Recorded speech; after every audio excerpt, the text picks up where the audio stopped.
লুচ্চা জায়েদ খান, শালা লুচ্চা, আলেমদের শালা কয়। আরে ইমাম তো আলেম, আলেম তো ইমাম, ঠিক কিনা বলেন? হ্যাঁ, সালমান শাহর নাম মুখস্থ তো স্যার, শাকিব খান। তৈয়ব, নবীর মা খাদিজার পেট থেকে যে 3টা ছেলে হয়েছে নামটা খেয়াল করেন। তৈয়ব নাম কি? 2 নম্বর হচ্ছে তাহের, 2 নম্বর কি? আর 3 নম্বর হলো কাসেম, কাসেম। হ্যাঁ, আর মারিয়া কিপ্তিয়া নামে নবীর একটা বিবি ছিল, তার পেট থেকে একটা ছেলে হয়েছে, তার নাম হলো ইব্রাহিম। তাহলে ছেলে কয়টা? মা খাদিজার পেট থেকে 4টি মেয়ে আল্লাহ দান করেছেন। প্রথম যে মেয়েটা হয়েছে তার নাম হলো জয়নাব, এরপরে যে মেয়েটা হয়েছে তার নাম হলো রোকেয়া, রোকেয়ার পরে যে মেয়েটা হইল তার নাম হলো কুলসুমা, আর কুলসুমার পরে সর্বশেষে যে মেয়েটা হলো তার নাম হলো ফতেমা। প্রত্যেক জুম্মার সানি খুতবা ইমাম সাহেব আপনাকে শোনাচ্ছে ভাই রে, প্রত্যেক জুম্মার সানি খুতবায় আপনাকে শোনাই না? সাইদাতুন নিসা আহলুল জান্নাহ ফাতেমাতুজ জোহরা রাদিয়াল্লাহু তাআলা আনহা সাধারণ কোন নারী নয়, জান্নাতি সমস্ত নারীদের আল্লাহ তাকে নেত্রী বানাবে। এটা বাংলাদেশের প্রধানমন্ত্রী না, মনে আসতে তাই বলতেছে না ফিনে, এটা জান্নাতি নারীদের নেত্রী, সম্মানের সাথে নাম নেওয়া লাগবে। ফতেমা, ওটাই গরু চড়ে না ফতেমা? আমাকে গায়ের ফতেও কয়, ফতেমাও কয় না, ফতে, ও যে ঘাস তোলে ফতে। তাহলে নামটা কি? সাইদাতুন নিসা আহলুল জান্নাহ ফাতেমাতুজ জোহরা রাদিয়াল্লাহু তাআলা আনহা। 4টা মেয়ে এবং 4টা ছেলে আল্লাহ দান করলেন, কিন্তু আল্লাহর কি শান আল্লাহ ভালো বোঝেন। 4টা ছেলে দিলেন ঠিকই, কিন্তু হায়াত দিলেন না। দিলেন ঠিকই, কিন্তু কি দিলেন না?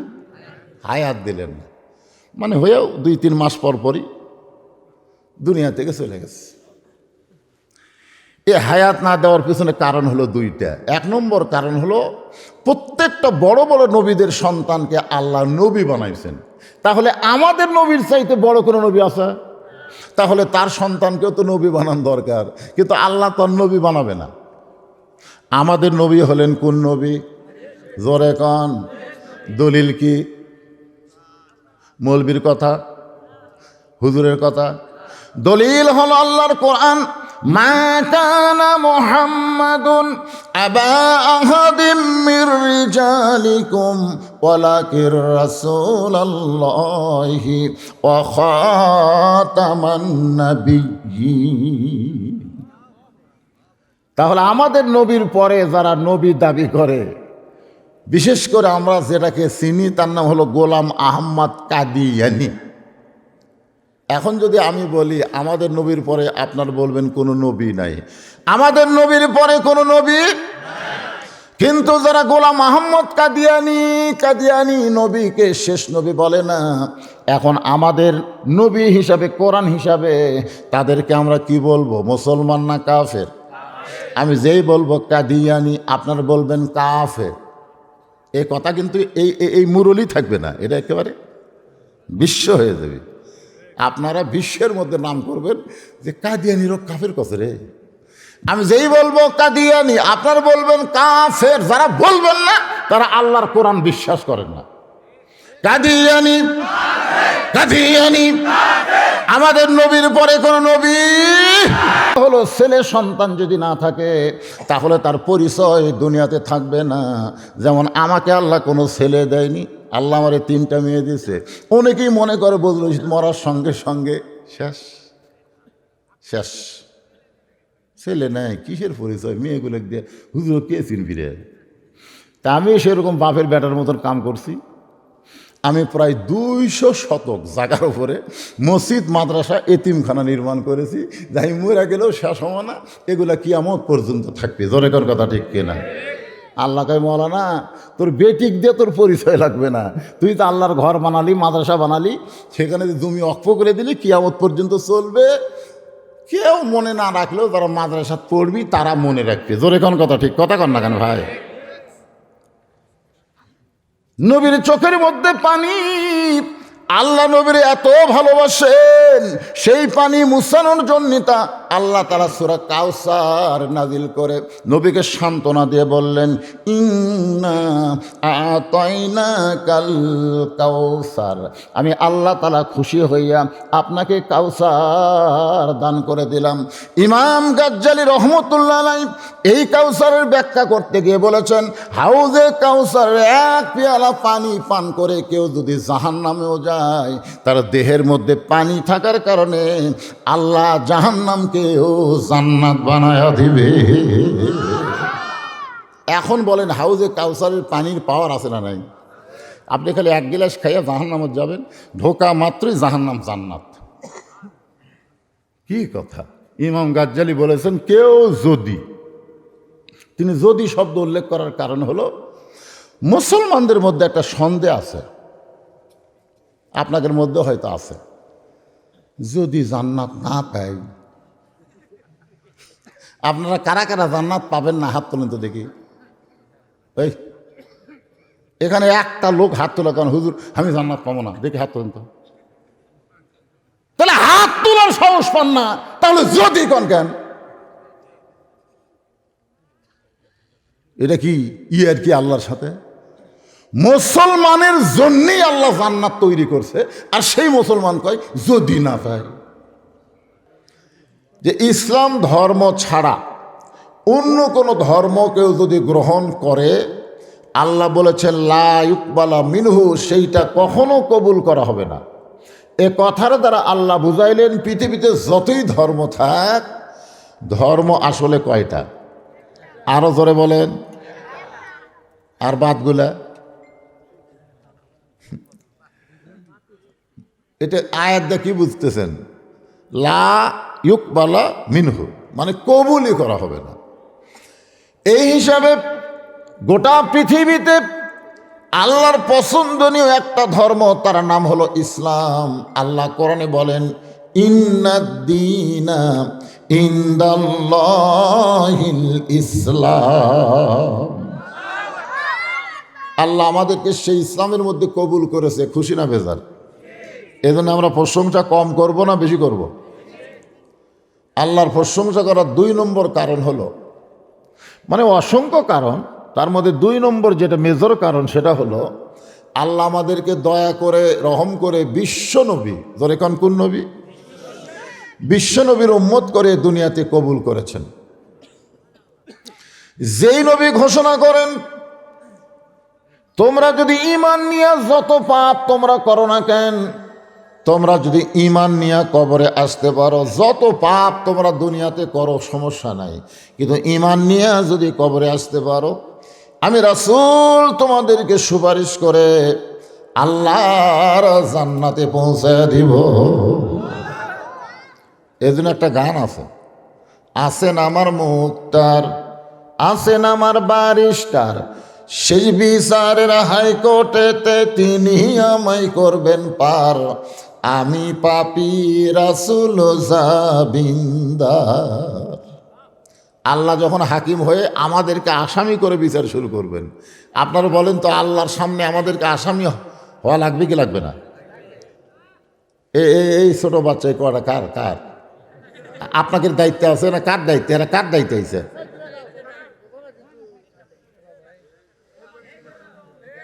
শোনেন, এরা থাক, এদেরকে স্নেহ করা লাগবে। রাসূল বলেছেন ছোটদেরকে স্নেহ করো। ছোটদেরকে কি করো? স্নেহ করো।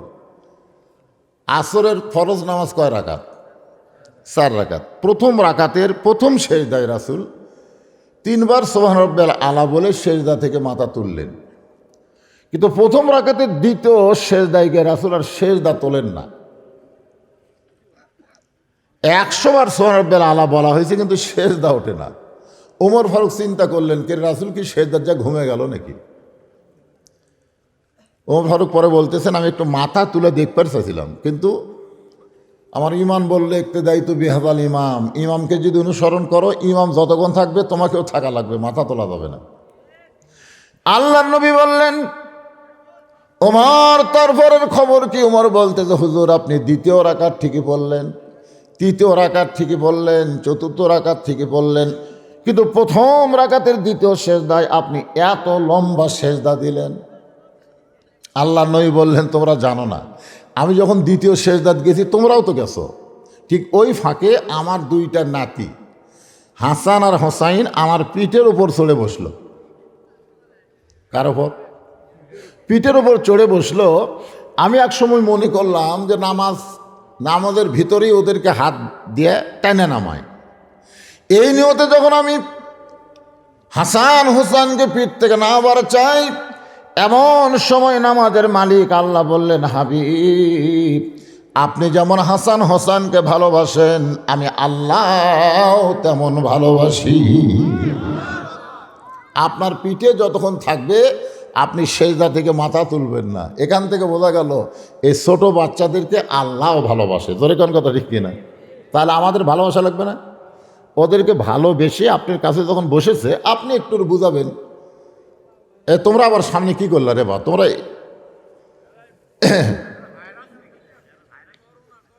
না একটু মনোযোগ দিয়ে কথাগুলো শোনা লাগবে। আমি যে সূরা আপনাদের সামনে তাফসির করব, নাম হলো সূরা কাউসার। নাম কি? আর এই মাসটা কি? রজব মাস। মাসের দিকে খেয়াল করেই বক্তা করে ওয়াজ করা দরকার, ঠিক না? এই জন্য এখানেও আপনারা লিখছেন তাফসিরুল কোরআন মাহফিল, মানে একটু তাফসিরও করা লাগবে, সেই হিসাবে আপনারা একটু মনোযোগ দিবেন। তা আমি যেটা বলতেছি যে এই মাসের এক রাতে আল্লাহ তাআলা আমাদের নবীকে আসমানে নিয়ে গেছিলেন। আসমান বললে ভুল হবে, আরশে নিয়ে গেছিলেন। আরশ কি আসমানের নিচে না উপরে? আসমান কয়টা? কোথায় পাচ্ছেন? সূরা মুলকের মধ্যে আল্লাহ বলেছেন, সাবআ সামাওয়াতিন তিবাকান, 7টা আসমান আল্লাহ তাআলা সৃষ্টি করেছেন। দুনিয়া থেকে প্রথম আসমান যত দূরে, আবার প্রথম আসমান থেকে দ্বিতীয় আসমান তত দূরে, এভাবে স্তরে তরে 7টা আসমান আল্লাহ সাজায় রাখছেন। জোরে কোন সুবহানাল্লাহ। সেই 7 আসমানের উপরে হচ্ছে আল্লাহর আরশ। সে আরশে নিয়ে গেছিলেন এই মাসে। কোন মাসে? এই রজব মাসে। যখন আল্লাহ তাআলা নবীকে আরশে নিয়ে যাচ্ছেন, এই সম্পর্কে একটা আয়াতের সামান্য সূচনা এভাবে আছে, সুবহানাল্লাযী আসরা বিআবদিহি লাইলাম মিনাল মাসজিদিল হারাম ইলাল মাসজিদিল আকসা। বর্তমানে মসজিদে হারাম অর্থাৎ কাবা ঘর আমাদের দখলে আছে, ঠিক কিনা বলেন? আর বাইতুল আকসা দেখছেন, এ পর্যন্ত প্রায় 26,000 ফিলিস্তিনি মুসলমানকে ওরা হত্যা করছে। আজ কয়েক জুম্মা হলে বাইতুল মুকাদ্দাসে মুসলমানেরা জুমার নামাজ পড়তে পারতেছে না। তাহলে বাইতুল্লাহ আল্লাহ আর বাইতুল মুকাদ্দাসও আল্লাহ। তো বাইতুল্লাহ আব্রাহা ধ্বংস করবার আসলো, আল্লাহ তাআলা আবাবিল পাখি দিয়ে তাদের কি করলো আপনারা জানেন না? সূরা ফিল পড়েন না আপনারা? হ্যাঁ পড়েন, পড়লি সওয়াব।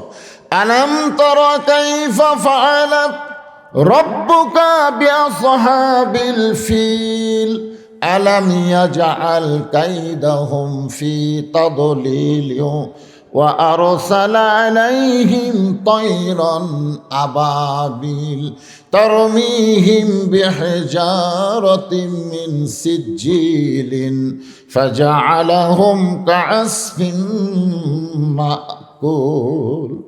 এই যে গরু খুব তাড়াতাড়ি করে ঘাস খায় না? খাওয়ার পরে কিন্তু যখন একটু ঝিমায় তখন দেখবেন জাবর কাটে। জাবর কাটা বোঝেন? মানে ওই ঘাস আবার ভিতর থেকে বের করে আবার চাবায়। মানে ওই হস্তি বাহিনীকে আবাবিল পাখি দিয়ে আল্লাহ এমনভাবে ধ্বংস করে দিল, ওই চাবানের পরে চাবানোর মতন। এখন আপনারা বলেন, আব্রাহা বাদশার হস্তি বাহিনীকে আল্লাহ ধ্বংস করে দিল, বর্তমানে সে আল্লাহ আছে না নাই? তাহলে ইহুদিদেরকে, ইসরায়েলের ইহুদিদেরকে আল্লাহ কিছুই করতেছে না, কারণ কি? কে জানি করলে হবে? এই যে আরামের তোষক আরামের কম্বল বাদ দিয়ে আপনার খেড়ের উপর বসে আছেন, কে জানি করলে হবে? এইগুলা জানা লাগবে, যেরকম ঠিক কিনা। আর এইগুলা জানতে গেলে একেবারে মনোযোগ দিয়ে কথাগুলো শোনা লাগবে, মনোযোগ। আগে আপনাদের এই কাহালু, তো আমার বাড়ি কাহালু, প্রত্যেক পাড়ায় পাড়ায় আমি ওয়াজ করিনি, কিন্তু এখন আপনারা চাইলেও তো আর পাচ্ছেন না। এই হাট গাড়ি না ঢেল গাড়ি থেকে এসে বলতেছে, হুজুর আগামী বছর ডিসেম্বর একটা ডেট দেন। এখন ডিসেম্বর মাস আমার নাই ফাঁকা, মানে এই যে সামনে ডিসেম্বর আসতেছে তার মধ্যে একটা তারিখও ফাঁকা নেই, এরা মন খারাপ করতেছে। এই লোকটা 13-14 মাস আগে আমাকে দাওয়াত দিয়েছে। আমার ইচ্ছা থাকা সত্ত্বেও তো কাহালুতে আমি ওয়াজ করতে পারতেছি না, কারণ বাইরের লোকেরা আমাকে পারে, আগেই প্যাক করে। তো আজকে যখন আসিছি মাহফিল তো দেখতেছি মাশাআল্লাহ, আমার এইরকম লোক টেজতি বসে থাকে, টেজের ওপরে এতগুলো লোক বসে থাকে, আর আজকে আমার সামনে বসে আছে, খালি মিডিয়া ভরপুর। যাই হোক, আপনারা মানুষ কম হলেও এই মিডিয়ার মাধ্যমে লক্ষ লক্ষ মানুষ লাইভে আপনাদেরকে দেখতেছে, যখন সুবহানাল্লাহ। হ্যাঁ, এর ওপর রাগ করেন না, এগুলোও খুব দরকার। তাহলে সূরা কাউসার নিয়ে আজকে আপনাদের সামনে তাফসির হবে, মনোযোগ দিয়ে শোনা লাগবে না? হ্যাঁ, তো আমরা প্রশংসা করার 2 নম্বর কারণটা, বিশেষ কারণ যেটা, এক সময় আল্লাহ তাআলা এই লাইলাতুল মেরাজে রাতে রাসূলকে বললেন, আপনি ইচ্ছা করলে জান্নাত দেখতে পারেন। কি করবার পারেন? আমাদের নবী কিন্তু জান্নাত দেখতে গেছিলেন। নবীর সঙ্গে একজন ফেরেশতা ছিলেন, তার নাম হলো জিবরাইল। ফেরেশতা জিবরাইল বলেন, ইয়া রাসূলুল্লাহ, এই জান্নাত থেকে যদি আপনি বের না হন, আল্লাহ আপনাকে জান্নাত থেকে বাইর করে দিবে না। কারণ আল্লাহ ওয়াদা করেছেন, সালামুন আলাইকুম তিবতুম ফাদখুলুহা খালিদিন। কেউ যদি একবার জান্নাতে প্রবেশ করে, মনে করেন একবার জান্নাতে প্রবেশ করলো, আল্লাহ বললেন তাকে চিরস্থায়ীভাবে আমি জান্নাত দিয়ে দিলাম। এখন আপনারা প্রশ্ন করতে পারেন, হুজুর তাহলে আল্লাহ তো আদম আলাইহিস সালামকেও জান্নাত দিয়েছিল, তাহলে জান্নাত থেকে আবার বাইর করে দিল কেন? এই জিনিসটা আমাদের বোঝা লাগবে। আপনারা বলেন তো, আদম আলাইহিস সালামকে আল্লাহ জান্নাত দিয়েছিলেন ইবাদতের আগে না পরে? সবাই বলেন, আগে দিছে। জান্নাতে ঢোকার পরে আল্লাহ একটা ইবাদত দিলেন। আসলে জান্নাতের মধ্যে কোনো ইবাদত আছে? কিন্তু আদম যে ইবাদত করেনি, এ না করার কারণে আল্লাহ বললেন, ওয়ালা তাকরাবা হাযিহিশ শাজারা ফাতাকুনা মিনাজ জালিমিন। তোমার ইবাদত হলো এই গাছের কাছে যাইও না। নামাজ নাই, রোজা নাই, হজ নাই, যাকাত নাই, একটাই ইবাদত, খালি গাছের কাছে যাবা না। ওখানে আরো অসংখ্য গাছ আছে, সব গাছের ফল খাও, তোমার হুকুম হলো একটা গাছেরই ফল খাইও না।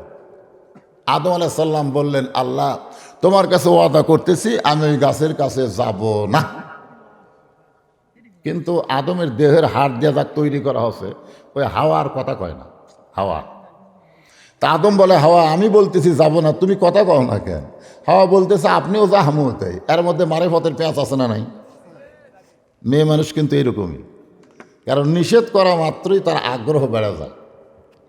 যখন আল্লাহ বলছেন গাছের কাছে যাইও না, তখন হাওয়ার আগ্রহ বেড়ে গেছে। আজকে আপনার বউকে যদি আপনি বলেন, এ কথা যেন কাউরে কয়ও না, খালি এই কথা আপনি বলবেন, ওই না বলা পর্যন্ত আর পেটের ভুটভুটি বন্ধ হবে না। ওই যাকে পাবে তাকে বলবে, আমার স্বামী নিষেধ করছে কেউ কাউরে যান কয়ও না, আমি কিন্তু খালি তোমাকে বললাম, তুমি যান কাউরে কয়ও না।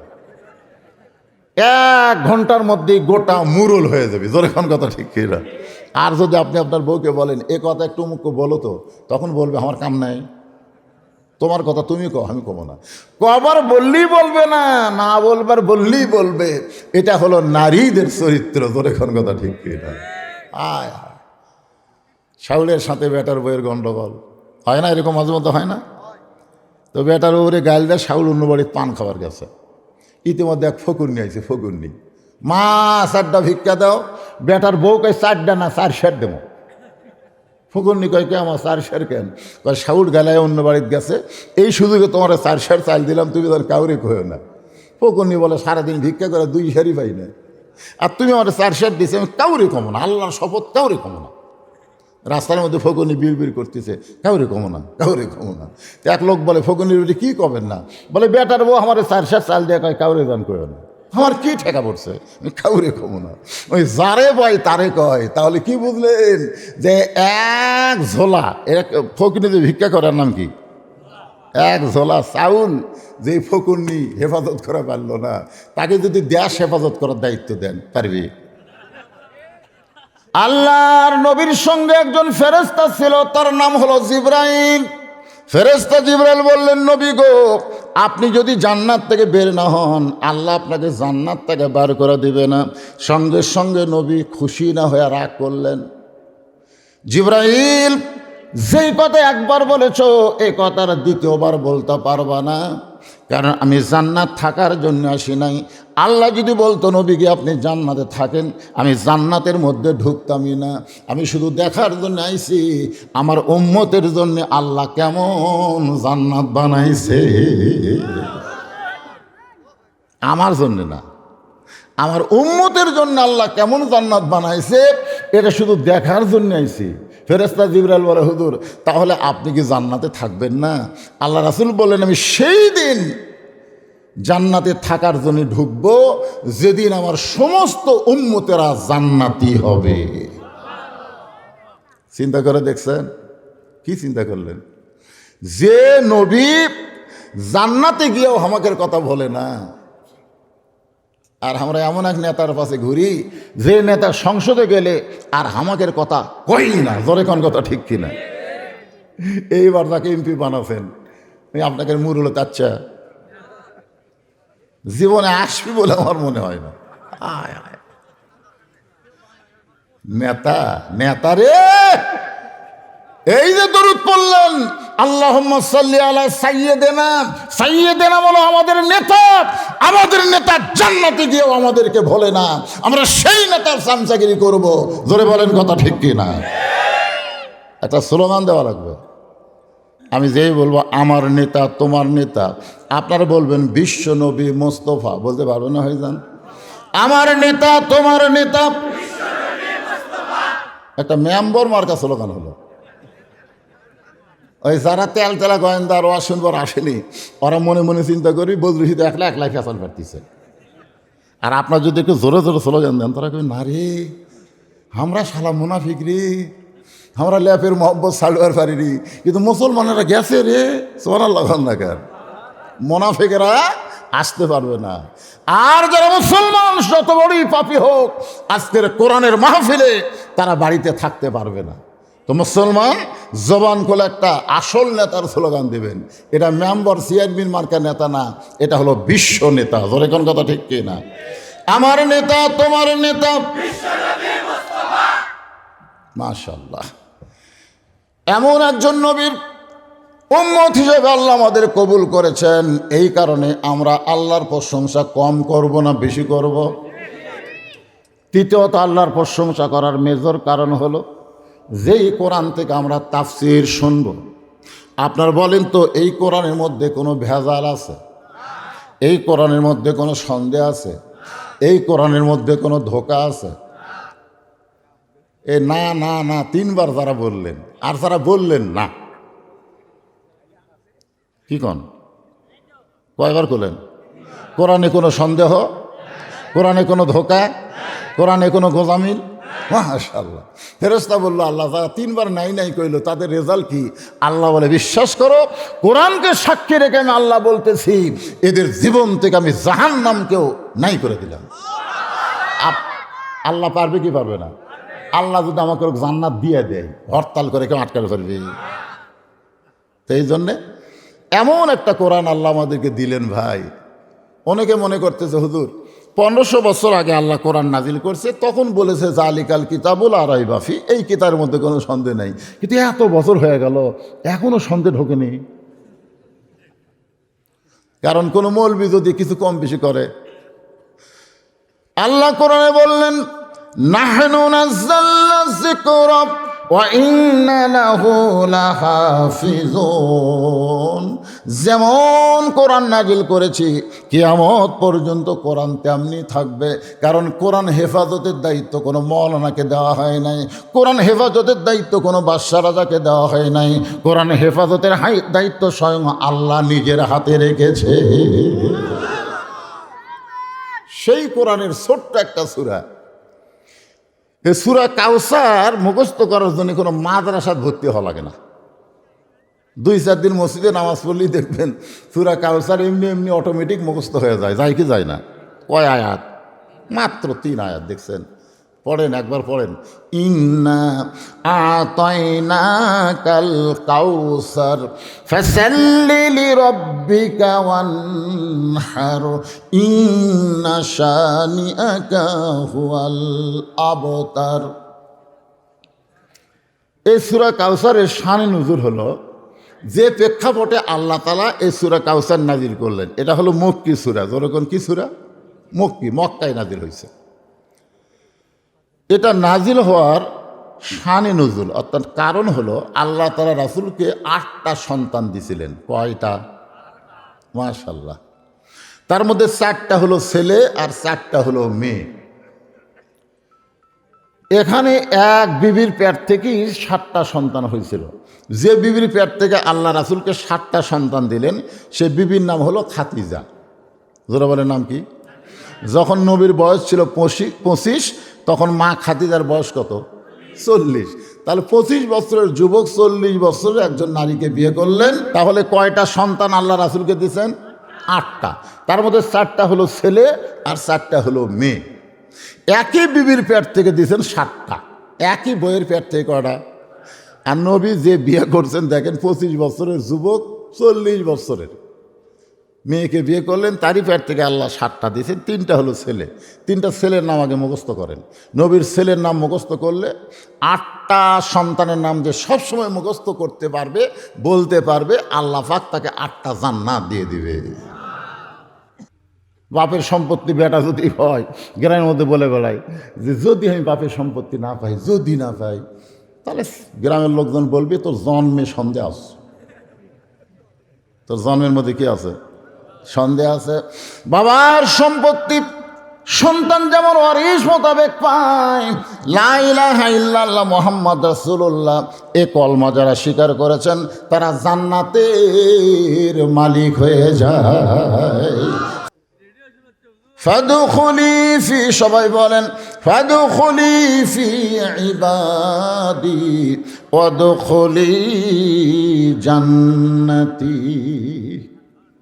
আচ্ছা, এই আয়াত শোনার পরেও আপনাদের কি সন্দেহ হচ্ছে? একটা হিসাব দেই, অঙ্কের হিসাব। বেহেশত কয়টা? 8টা। আর জাহান্নাম 7টা। বর্তমানের হিসাবে পৃথিবীতে মানুষ হচ্ছে 700 কোটি। বর্তমানে গোটা পৃথিবীতে মানুষ কত কোটি? তার মধ্যে 550 কোটি হলো বেঈমান আর 150 কোটি হলো মুসলমান। আপনি ইহুদি বলেন, হিন্দু বলেন, খ্রিস্টান বলেন, এরা কি ইমান না বেঈমান? বেঈমান। সেই হিসাবে 550 কোটি হলো বেঈমান আর 150 কোটি হলো মুসলমান। বেহেশত হলো 8টা, দোজখ হলো 7টা। একদিন সাহাবীরা বললেন, হুজুর এই যে 7টা দোজখ আল্লাহ বানাইছে, এই দোজখগুলো কত বড়? মানে দোজখের একটা আয়তন আছে, বাংলাদেশের একটা আয়তন নাই? আয়তন অনুযায়ী দোজখ কত বড়? আল্লাহ নবী বললেন, কোনো একটা জান্নাতের মধ্যে যদি 7টা দোজখ ঢুকানো হয়, কোনো একটা জান্নাতের মধ্যে যদি 7টা জাহান্নাম ঢুকানো হয়, তাহলে অনুবীক্ষণ যন্ত্র দিয়ে দেখতে হবে দোজখগুলো গেল কোন জায়গা। সুবহানাল্লাহ জোরে কর। তাহলে 7টা জাহান্নাম একটা জান্নাতের মধ্যে ঢুকালে খালি চোখে দেখা যাবে না, অনুবীক্ষণ লাগে দেখা লাগবে এই জাহান্নাম কুটি রে। মানে জান্নাতের তুলনায় জাহান্নাম এত ছোট, সেই জাহান্নামের জন্য 550 কোটি। আর জান্নাত এত বড়। ফেরেশতা জিবরাইল বললেন, আল্লাহ আপনি বান্দার জন্য যে জান্নাত বানাইছেন, আমি একটু জান্নাত দেখবার চাই। আল্লাহ বললেন, যাও দেখে আসো। আলোর চাইতেও কোটি কোটি গুণ বেশি গতি হলো জিবরাইলের। আলোর চাইতেও কোটি কোটি গুণ গতি নিয়ে এই দুনিয়ার 1 মাস পর্যন্ত জান্নাত দেখলেন। ফেরেশতা জিবরাইল বলে, আল্লাহ এত 1 মাস ধরে উড়ে উড়ে জান্নাত দেখলাম, এখন পর্যন্ত জান্নাতের সীমানা পাইলাম না। আল্লাহ বলে, জিবরাইল জান্নাত যদি হয় 16 আনা, তুমি সবে মাত্র দেখছো তার 1 আনা। সর্বশেষে যেই ব্যক্তিকে জান্নাত দেওয়া হবে, সেই জান্নাত হবে পৃথিবীর চাইতে 9 গুণ বড়। সুবহানাল্লাহ, আসতে কনকে পারে। তাহলে এত বড় বড় জান্নাতের জন্য আমরা মাত্র 150 কোটি, আর এই ছোটো ছোটো জাহান্নামের জন্য ওরা হলো 550 কোটি। এই হিসাবে তো আমরা এমনি জান্নাতি।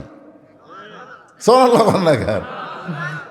আপনারা কি মনে করছেন এই জান্নাতের বাগানে বসছেন আর আপনি জান্নাতে যাবেন না? এটা মনেই করা যাবে না। এই শীতের মধ্যে বাড়ি থেকে আল্লাহ যাদেরকে জান্নাতের বাগান পর্যন্ত নিয়ে আসেন, বিশ্বাস করেন আপনাদেরকে আল্লাহ জান্নাতেও নিয়ে যাবেন। বিশ্বাস করার দরকার আছে না নাই? সাহাবীরা বললেন, ইয়া রাসূলুল্লাহ, হাসর হবে তামার সানি, উম্মত বলবেন পানি পানি। সেই কঠিন দিনে নবী বিনে পানি দেওয়ার সাধ্য কারো নাই। আপনার হাতে হাউজে কাউসার যখন থাকবে, একটা কাফের এসে তৃষ্ণার্ত হয়ে যদি পানি পান করতে চায়, আপনি কি পানি দিবেন? আল্লাহ রাসূল বললেন, সাহাবীরা তোমাদের কি মনে হয়?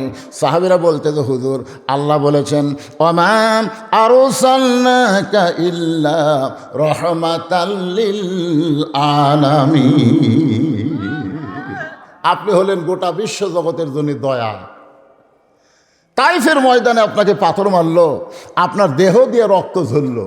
জায়েদ বলতেছি, ইয়া রাসূলুল্লাহ, যারা আপনার দেহ দিয়ে রক্ত ঝরালো তাদের ধ্বংসের জন্য কি আপনি গর্দোয়া করবেন না? আল্লাহ রাসূল, জায়েদ তুমি কি আমার মুখের দিকে লক্ষ্য করছো? আমি সবসময় দোয়া করতেছি। জায়েদ বলে, হুজুর দোয়া না গর্দোয়া? রাসূল বলে, যারা আমাকে পাথর মেরে রক্তাক্ত করলো, আমি তাদের জন্য দোয়া করতেছি, আল্লাহ যেন তাদেরকে হেদায়েত দেয়। তাহলে যারা পাথর মারল তাদের জন্য যদি আপনি হেদায়েত কামনা করেন, কাফেররা যদি পানি পান করতে আসে হাসরের কঠিন দিনে, আপনি কি হাউজে কাউসারের পানি দিবেন না? রাসূল মুসকি হাসিদা বললেন, হাউজে কাউসারের মালিক হচ্ছে আল্লাহ, আর আমি হলাম সাগীদার। আমি পাইকারি হারে সবাইকে হাউজে কাউসারের পানি পান করাতে পারবো না। কেবলমাত্র 2টা আমল যারা করবে তারাই পান করবে। সেই 2টা আমল হলো, 1 নম্বর ফাসাল্লি লিরাব্বিকা, আর 2 নম্বর হলো ওয়ানহার। 1 নম্বর হচ্ছে নামাজ, আর 2 নম্বর কুরবানি। এই 2টা আমল যারা করবে তারাই পান করবে হাউজে কাউসারের পানি। 1 নম্বর হলো নামাজ। জোরে খানে 1 নম্বর কি? এটা কোন নামাজ?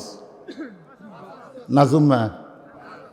আমি নিয়ত করছিলাম আজকে বাড়ি থেকে যে মুরইলের বড় মসজিদে আমি এশার নামাজ পড়বো। আমি নিয়ত করছিলাম, মনে করছিলাম বড় মসজিদ, বড় জামাত হবে। ওরে বাবা রে, ঢুকে দেখে 1 কাতারে হয়নি।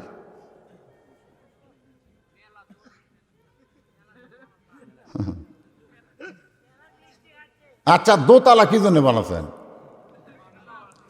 না না, আপনাদের মসজিদ কয়তলা? দোতলা বানাচ্ছেন কেন? 1 কাতারে হয় না তো দোতলা কেন? মানে এই কথাটা আপনাদের মুখ থেকে আমি শুনবার চাচ্ছি।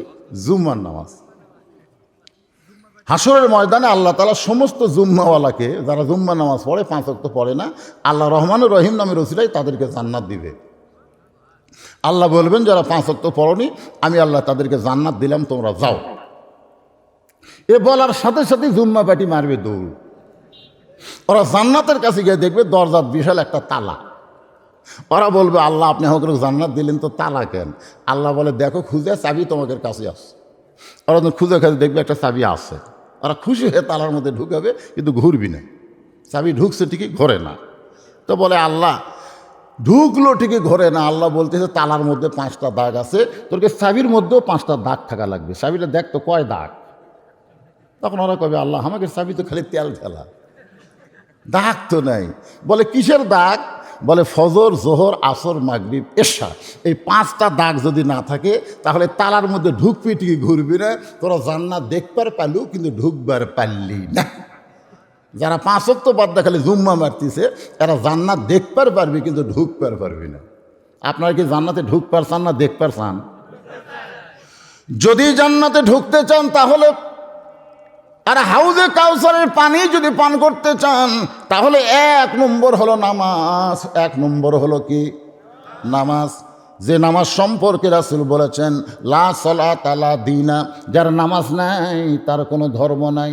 লা সালাতা লা ঈমানা, যার নামাজ নাই তার কোনো ঈমান নাই। বাইনাল আবদি ওয়াল কুফরি তরকুস সালাত, বান্দা কাফের মধ্যে পৃথক করার জিনিসটার নামই হলো নামাজ। যারা নামাজ পড়বে তারা হলো বান্দা, আর যারা পড়বে না তারা হলো কাফের।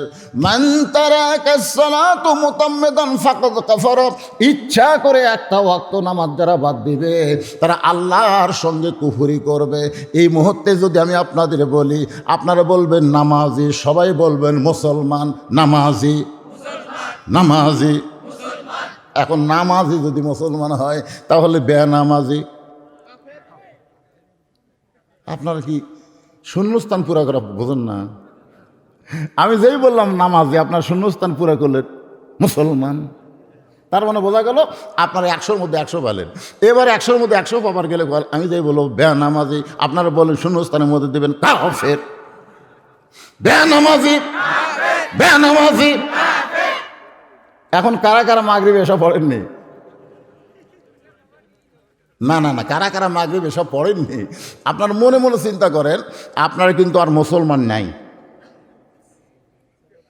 আপনারা কাফের হয়ে গেছেন। কিন্তু এই মুহূর্তে যদি নিয়ত করেন ইন্নামাল আমালু বিন্নিয়াত, এই মুহূর্তে যদি নিয়ত করেন ফজর থেকে একটা ওয়াক্ত নামাজ ছাড়বো না, আল্লাহ বলে যত নামাজ পড়িস নি, যত পাপ হয়েছে, নিয়ত করার সঙ্গে সঙ্গে আমি আল্লাহ সব মাফ করে দিলাম।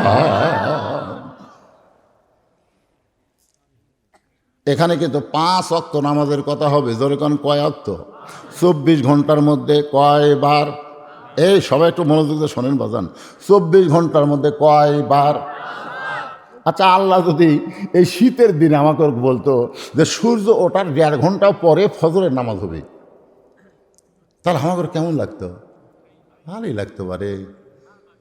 কিন্তু এই যে আরামের ঘুম, কে রে 12টা পর্যন্ত ফেসবুক চলে, কেবল একটু আরামের ঘুম ধরলো, আর শালা মুয়াজ্জিন কয় টাকা বেতন পাস, আমাকে ঘুম ভাঙ্গা দিলি। আর সালাতু খায়রুম মিনান নাওম। শোনেন, এই মাঘ মাসের 2 তারিখে শোনেন, আর সালাতু খায়রুম মিনান নাওম শোনার সাথে সাথে ল্যাপটে যাই বাম হাত দিয়ে ফেলে দিবি, ল্যাপটে বুকের উপর থেকে ফেলে দিয়ে ঠান্ডা পানি দিয়ে উজু করে মসজিদে রওনা দিবে। ফেরেশতারা বলবে আল্লাহ, এত শীতের মধ্যে ল্যাপ কম্বল ফেলে দিয়ে যেই তোমার বান্দা ঠান্ডা পানি দিয়ে উজু করে মসজিদের দিকে আসতেছে, এর রেজাল্ট কি? আল্লাহ বলবে যদি বদর যুদ্ধ থাকতো এরা সেই যুদ্ধের সৈনিক হয়ে যেত। এই জন্যে আল্লাহ জানে কোন সময় ফজর দেওয়া লাগবে। আল্লাহ জানে কে জানে না? আমি আপনাদের বোঝানোর জন্য বলতেছি, ফজরের নামাজ আদায় করার পরে সূর্য উদয় হওয়ার আগ পর্যন্ত কোনো সুন্নত নফল কোনো সেজদা দিবার পারবেন। আবার আসরের নামাজ পড়ার পরে সূর্য অস্ত যাওয়ার আগ পর্যন্ত কোনো সেজদা দেওয়া যাবে না। গতকাল যেখানে ওয়াজ করতেছিলাম, এক ব্যক্তি বলে হুজুর আসরের পরে কি জানাজার নামাজ পড়া যাবে? আমি বললাম আসরের পরে জানাজা পড়া যাবে, কারণ জানাজার মধ্যে কোনো রুকু সেজদা নাই। আর রুকু সেজদা যার মধ্যে থাকে না, মানুষ নামাজ বললেও তার নামাজ হয় না। নামাজের মধ্যে অবশ্যই সেজদা থাকা লাগবে। তাহলে জানাজার নামাজ না, জানাজা হলো দোয়া। জোরে কান, জানাজা কি? আরো জোরে কান। আমাদের মধ্যে ফেতনা লাগানোর জন্য কিছু লোক বলে জানাজার নামাজ। একটু মনোযোগ দিয়ে শুনবেন। নামাজ যদি বলেন অসুবিধা নাই, নামাজ মানে দোয়া। নামাজ হলো ফার্সি শব্দ, আমরা এখানে আলোচনা করতেছি হলো সালাত। 5 ওয়াক্ত নামাজ আদায় করা লাগবে পুরুষ মানুষের জন্যে। বাড়িতে নামাজ পড়া না মসজিদে নামাজ পড়া? জোরে কন। আল্লাহ রাসূল বলেন মসজিদে 5 ওয়াক্ত নামাজের আজান হলো, আজান হওয়ার পরে কোনো পুরুষ মানুষ ইচ্ছা করে যদি বাড়িতে নামাজ পড়ে, ওই বাড়ির প্রতি আমি নবীর এত রাগ হয়ে যায়, আমি যেন অর্ডার দেই বাড়ি আগুন দিয়ে পুড়ে ছাই করে দাও। রহমতের নবী কি অর্ডার? আমাকে নবীর কি দয়ার শেষ আছে? আর সেই নবী আগুনের কথা বলতেছে। আজকে অনেকে বলে না যে হুজুরা হলো আগুন সন্ত্রাসী, হুজুরা আগুন সন্ত্রাসী, আমরা লইরে আমাদের নবী নবী বলেছেন আমি অর্ডার দেই আগুন দিয়ে বাড়ি পুরো ছাই করে দাও, কিন্তু অর্ডার দিলাম না এই কারণেই ওই বাড়িতে শিশু বাচ্চার নারী থাকে।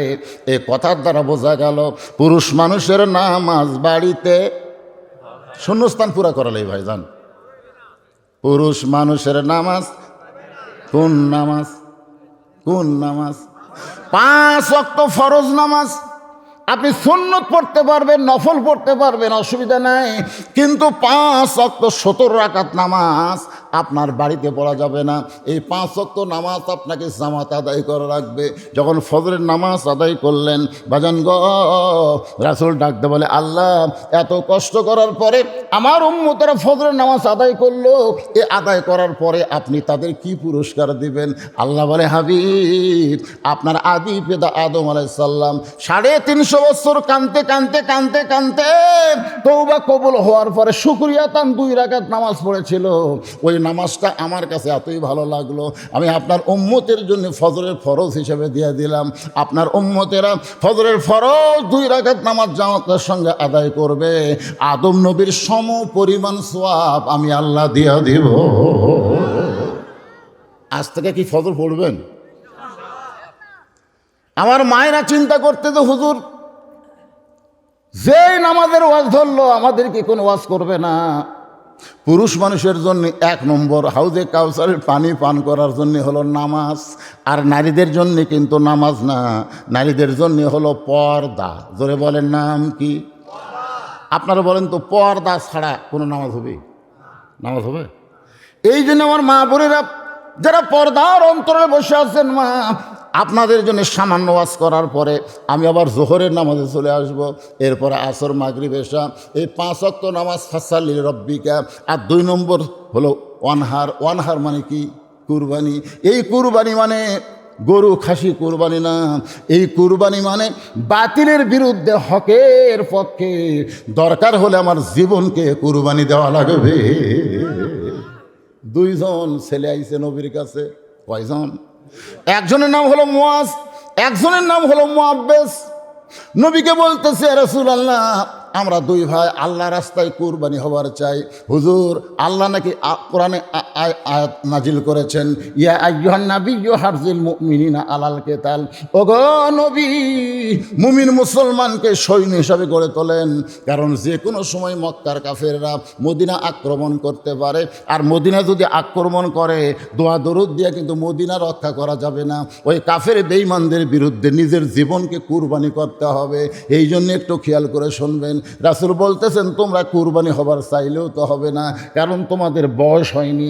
একটা গরু কুরবানি দিলে ইচ্ছা মতো দেওয়া যাবে না, গরুর বয়স হওয়া লাগবে। জোরে কোন কথা ঠিক কি না? তোমরা ছোট 2 জন বাচ্চা, তোমাদের তো বয়স হয় নাই। আল্লাহ রাসূলকে বলতেছে মুয়াজ হুজুর মাপ দিয়ে দেখেন আমার বয়স হয়েছে, মাপের কাঠি হলো 5 ফুট 2 ইঞ্চি। আল্লাহ নবী বললেন বেলাল রে ওই লাঠিটা নিয়ে আসো, মুয়াজের কাছে ধরো। দেখছে মাথা পর্যন্ত লাঠি বরাবর হয়ে গেছে। রাসূল তাকায় দেখে মুয়াজের মাথা লাঠির মাথায় কিন্তু পা বুড়া আঙ্গুলে ভর করে দাঁড়াইছে। পা দাঁড়াইছে কি? বুড়া আঙ্গুলে ভর করে দাঁড়াইছে। আল্লাহ নবী বললেন মুয়াজ তোমার লাঠির মাথা পর্যন্ত হয়েছে, কিন্তু পায়ে বুড়া আঙ্গুল ভর দিয়ে দাঁড়াইছো কেন? মুয়াজ বলতে সরা ফায়নালাকা যিকরাক। ওগো নবী আল্লাহ আপনাকে সবার উপর সম্মান দিয়েছে, আপনি উপর দিকে দেখবেন, নিচের দিকে আপনি দেখবেন না। রাসূল মুয়াজের কপালে চুমা দিয়ে বললেন তোমার কলিজার দিকে লক্ষ্য করে আল্লাহ তাআলা তোমার কুরবানি কবুল করেছে। মুয়াজ বলতেছে রাসূলুল্লাহ আমিও কুরবানি হতে চাই। মুয়াজ বলে হুজুর আমার চাইতে 3 বছরের ছোট, আমার চাইতে 3 বছরের ছোট, ওই মাপেও হবে না, শরীরেও শক্তি নাই। মুয়াজ বলতেছে হুজুর আমার বড় ভাই মিথ্যা কথা বলতেছে, ও লম্বা হতে পারে কিন্তু আমার সঙ্গে কুস্তিতে পারে না। যদি বিশ্বাস না হয় 2 ভাইকে কুস্তি লাগায় দেন। আল্লাহ নবী মুসকে হাসিতে 2 ভাইকে বললেন যাও তোমরা কুস্তি করো। এবার মুয়াজ আর মুয়াজ 2 জন কুস্তি করতেছে। কুস্তি করতে করতে একসময় ছোট ভাই বড় ভাইয়ের কানে বলতেছে তুই তো কুরবানির জন্য সিলেক্টেড হয়ে গেছিস রে বড় ভাই, আমরা দুইজন কুরবানি নিয়তে বাড়ি থেকে বের হলাম, যদি নবীকে ডান দিক থেকে তরবারি মারে, তুই ডানে দাঁড়াইলি, তোর দেহে তরবারি লাগলো, কিন্তু বাম দিক থেকে যদি তীর মারে ভাইজান, তাহলে বলতো তখন বাম দিকে কে থাকবে? আমি থাকবো বাম দিকে, তুই থাকবি নবীর ডান দিকে। আবার কাফের বেঈমানেরা নবীকে যদি সামনের দিক থেকে আক্রমণ করে, তুই সামনে গিয়ে দাঁড়াবি, কাফেরদের তরবারি তোর গায়ে লাগবে, নবীর গায়ে লাগবে না। আর পিছন দিক থেকে যদি বর্ষা মারে, আমি পিছন দিকে দাঁড়াবো। ভাই, আমি তোর চাইতে শক্তি কম হলে কি হবে? আজকের দিনে তুই একটু দুর্বল হয়ে আমাকে বুকের উপর উঠাইয়া দে। এবার মস কানতে কানতে ছোট ভাই মুআব্বিসকে বুকের উপর যখন উঠাইয়া দেয়, আল্লাহ নবী দুইজনের কপালে চুম্বন দিয়ে বলে, এইরকম ঈমান যখন মুসলমানের জাগ্রত হবে, আল্লাহর জন্য নিজের জীবনকে কুরবানি দিবে, বাতিলের ক্ষমতা নাই মুসলমানের এরিয়ার মধ্যে ঢুকতে পারে। আর আজকে আমরা 7 তারিখে কি করলাম? হাই রে, কুরবানি করছি ভাই। কুরবানির ওয়াজ হবে ডাইরেক্ট অ্যাকশন, কিন্তু এখন নামাজের ওয়াজ হচ্ছে। আর নামাজের ওয়াজ করতে গিয়া আমার মা বোনদের একটু পর্দার ওয়াজ না করলে হবে না। জোরে কোন ঠিক কিনা? ইয়াকুব নবীর নাম শুনছেন? ইয়াকুব নবী নির্জনে বসে আল্লাহর কাছে কাঁদতেছে, আল্লাহ আল্লাহ, আমাকে তুমি 12টা সন্তান দিলে, 12টা, তার মধ্যে 2টা ভালো, এই 10টা তো খারাপ কেন? এই খুব খেয়াল করে শুনবেন। কয় সন্তান? 12টা সন্তান, 2টা ভালো, বনিয়ামিন আর ইউসুফ খুবই ভালো, কিন্তু এই 10টা তো খারাপ কেন? আমি নবী হয়ে জন্ম দিলাম, তারপরে 2টা ভালো 10টা খারাপ, কারণ কি? আল্লাহ বলতেছেন, ইয়াকুব তোমার বউ কয়টা? ইয়াকুব বলতেছে, আল্লাহ আমার বউ তো 2টা। তোমার যে বউ ভালো, সে বইয়ের পেট থেকে যে 2টা সন্তান হয়েছে, এই 2টা সন্তান ভালো। আর তোমার যে বউ খারাপ, ওই বইয়ের পেট থেকে যে 10টা সন্তান হয়েছে, ওই 10টা সন্তান হলো খারাপ। এখান থেকে কি বুঝলেন? বাবার কারণে সন্তান ভালো মন্দ হয় না, ভালো মন্দ হয় মায়ের কারণে। তাহলে আমার সেই মায়ের জন্যে একটু ওয়াজ করার দরকার আছে না নাই? দরকার আছে না নাই? আমি নামাজের ওয়াজে আসতেছি ভাইজান, তার আগে আমার মা বোনদের জন্যে সামান্য কিছু ওয়াজ করার পরেই চলে আসতেছি। গভীর রাত্রে ফাতেমা হযরত আলীকে বুকের মধ্যে নিয়ে কাঁদতেছে। গভীর রাত, বিবি তার স্বামীকে বুকের মধ্যে নিয়ে কান্দে। আলী বলে, ফাতেমা কান্দার কারণ কি? ফাতেমা বলতে, স্বামী গো, আমার কান্দার কারণ হলো আল্লাহ পাক আমার দোয়া কবুল করেছে। আলী বলে, ফাতেমারে, দোয়া কবুল করার পরে মানুষ কোনোদিন কান্দে না, বরং দোয়া কবুল করার পরে মানুষ খুশি হয়ে যায়। ফাতেমা বলে, স্বামী গো, কী দোয়া আল্লাহ কবুল করছে? আপনাকে সেইটা শুনবেন না? আলী বলে, ফাতেমা কী দোয়া কবুল করছে বলো? বলে, আমি যে পর্দার মধ্যে মৃত্যুবরণ করব, এই দোয়া সবসময় করেছি, আল্লাহ আমার মৃত্যুটা তুমি পর্দার মধ্যে দিও। আল্লাহ তাআলা আমার পর্দার মধ্যে মৃত্যুর দোয়া কবুল করেছে। আলী বলে, ফাতেমারে, সারা জীবন যেই মেয়েটা পর্দা করলো, মরার সময় তো আল্লাহ তাকে পর্দার মধ্যেই মৃত্যু দিবে, তাহলে তুমি আনন্দ করো, কান্দ কেন? ফাতেমা বলে, স্বামী গো, এই মৃত্যুটা কবে হবে এটা কি আপনি জানেন? আলী বলে, ফাতেমা, মৃত্যুর খবর একমাত্র আল্লাহ ছাড়া দুনিয়ার কেউ বলতে পারে না।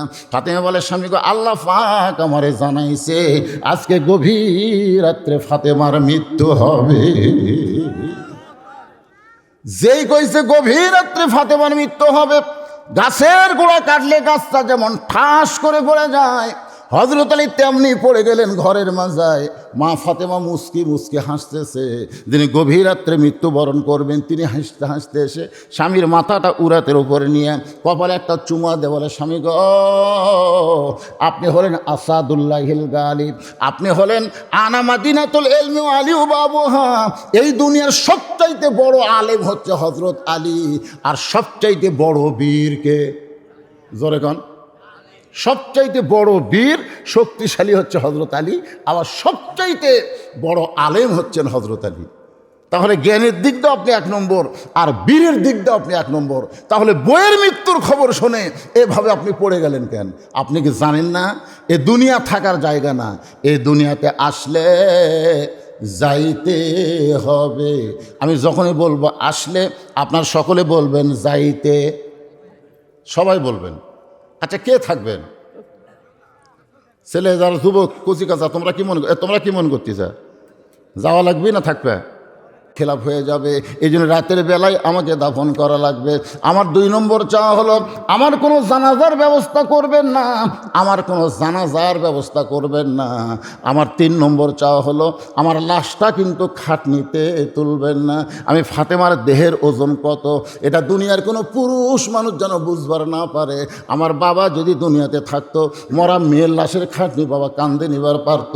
আমার হাসান হোসেন যদি বড় হইতো, মায়ের লাশের খাটনি কান্দে নিবার পারত। মায়ের লাশের খাটনি কান্দে নিলে যে কি হয় 25শে ডিসেম্বর আমি বুঝতে পেরেছি। এই যে 25শে ডিসেম্বর গেল, আমার মা দুনিয়া থেকে বিদায় নিল, আমি মায়ের খাটনি কান্দে নিলাম। ভাই, সন্তান যখন মায়ের খাটনি কান্দে নেয় তখন সন্তানের যে অবস্থা হয়, যাদের মা মারা গেছে তারাই বুঝবার পারতেছে। ধরে কোন কথা ঠিক কিনা? ফাতেমা বলে আমার হাসান হোসেন এত ছোট, তখন একজনের বয়স হলো 4 বছর 5 বছর, আর একজনের বয়স হলো 6-7 বছর। তাহলে ছোট 2 বাচ্চাকে মায়ের খাটনি নিবার পারবে? আমি হিসাব করে দেখলাম এই দুনিয়াতে আমার খাটনি কান্দে নেওয়ার কেউ নাই। আপনি শুধু আমাকে কান্দে করে জান্নাতুল বাকির পূর্ব কোণায় সবুজ রঙের একটা বাতি জ্বলবে, ওই বাতি বরাবর আমাকে দাফন করবেন।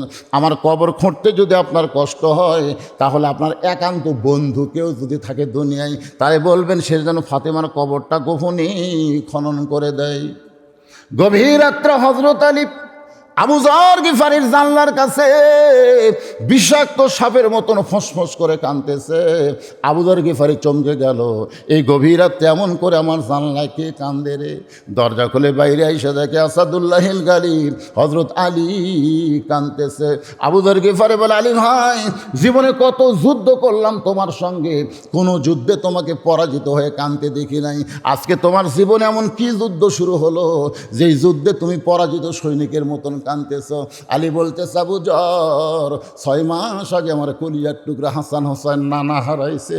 আজকে গভীর রাত্রে তাদেরকে ফাঁকি দিয়া তাদের মা দুনিয়া থেকে বিদায় নেবে।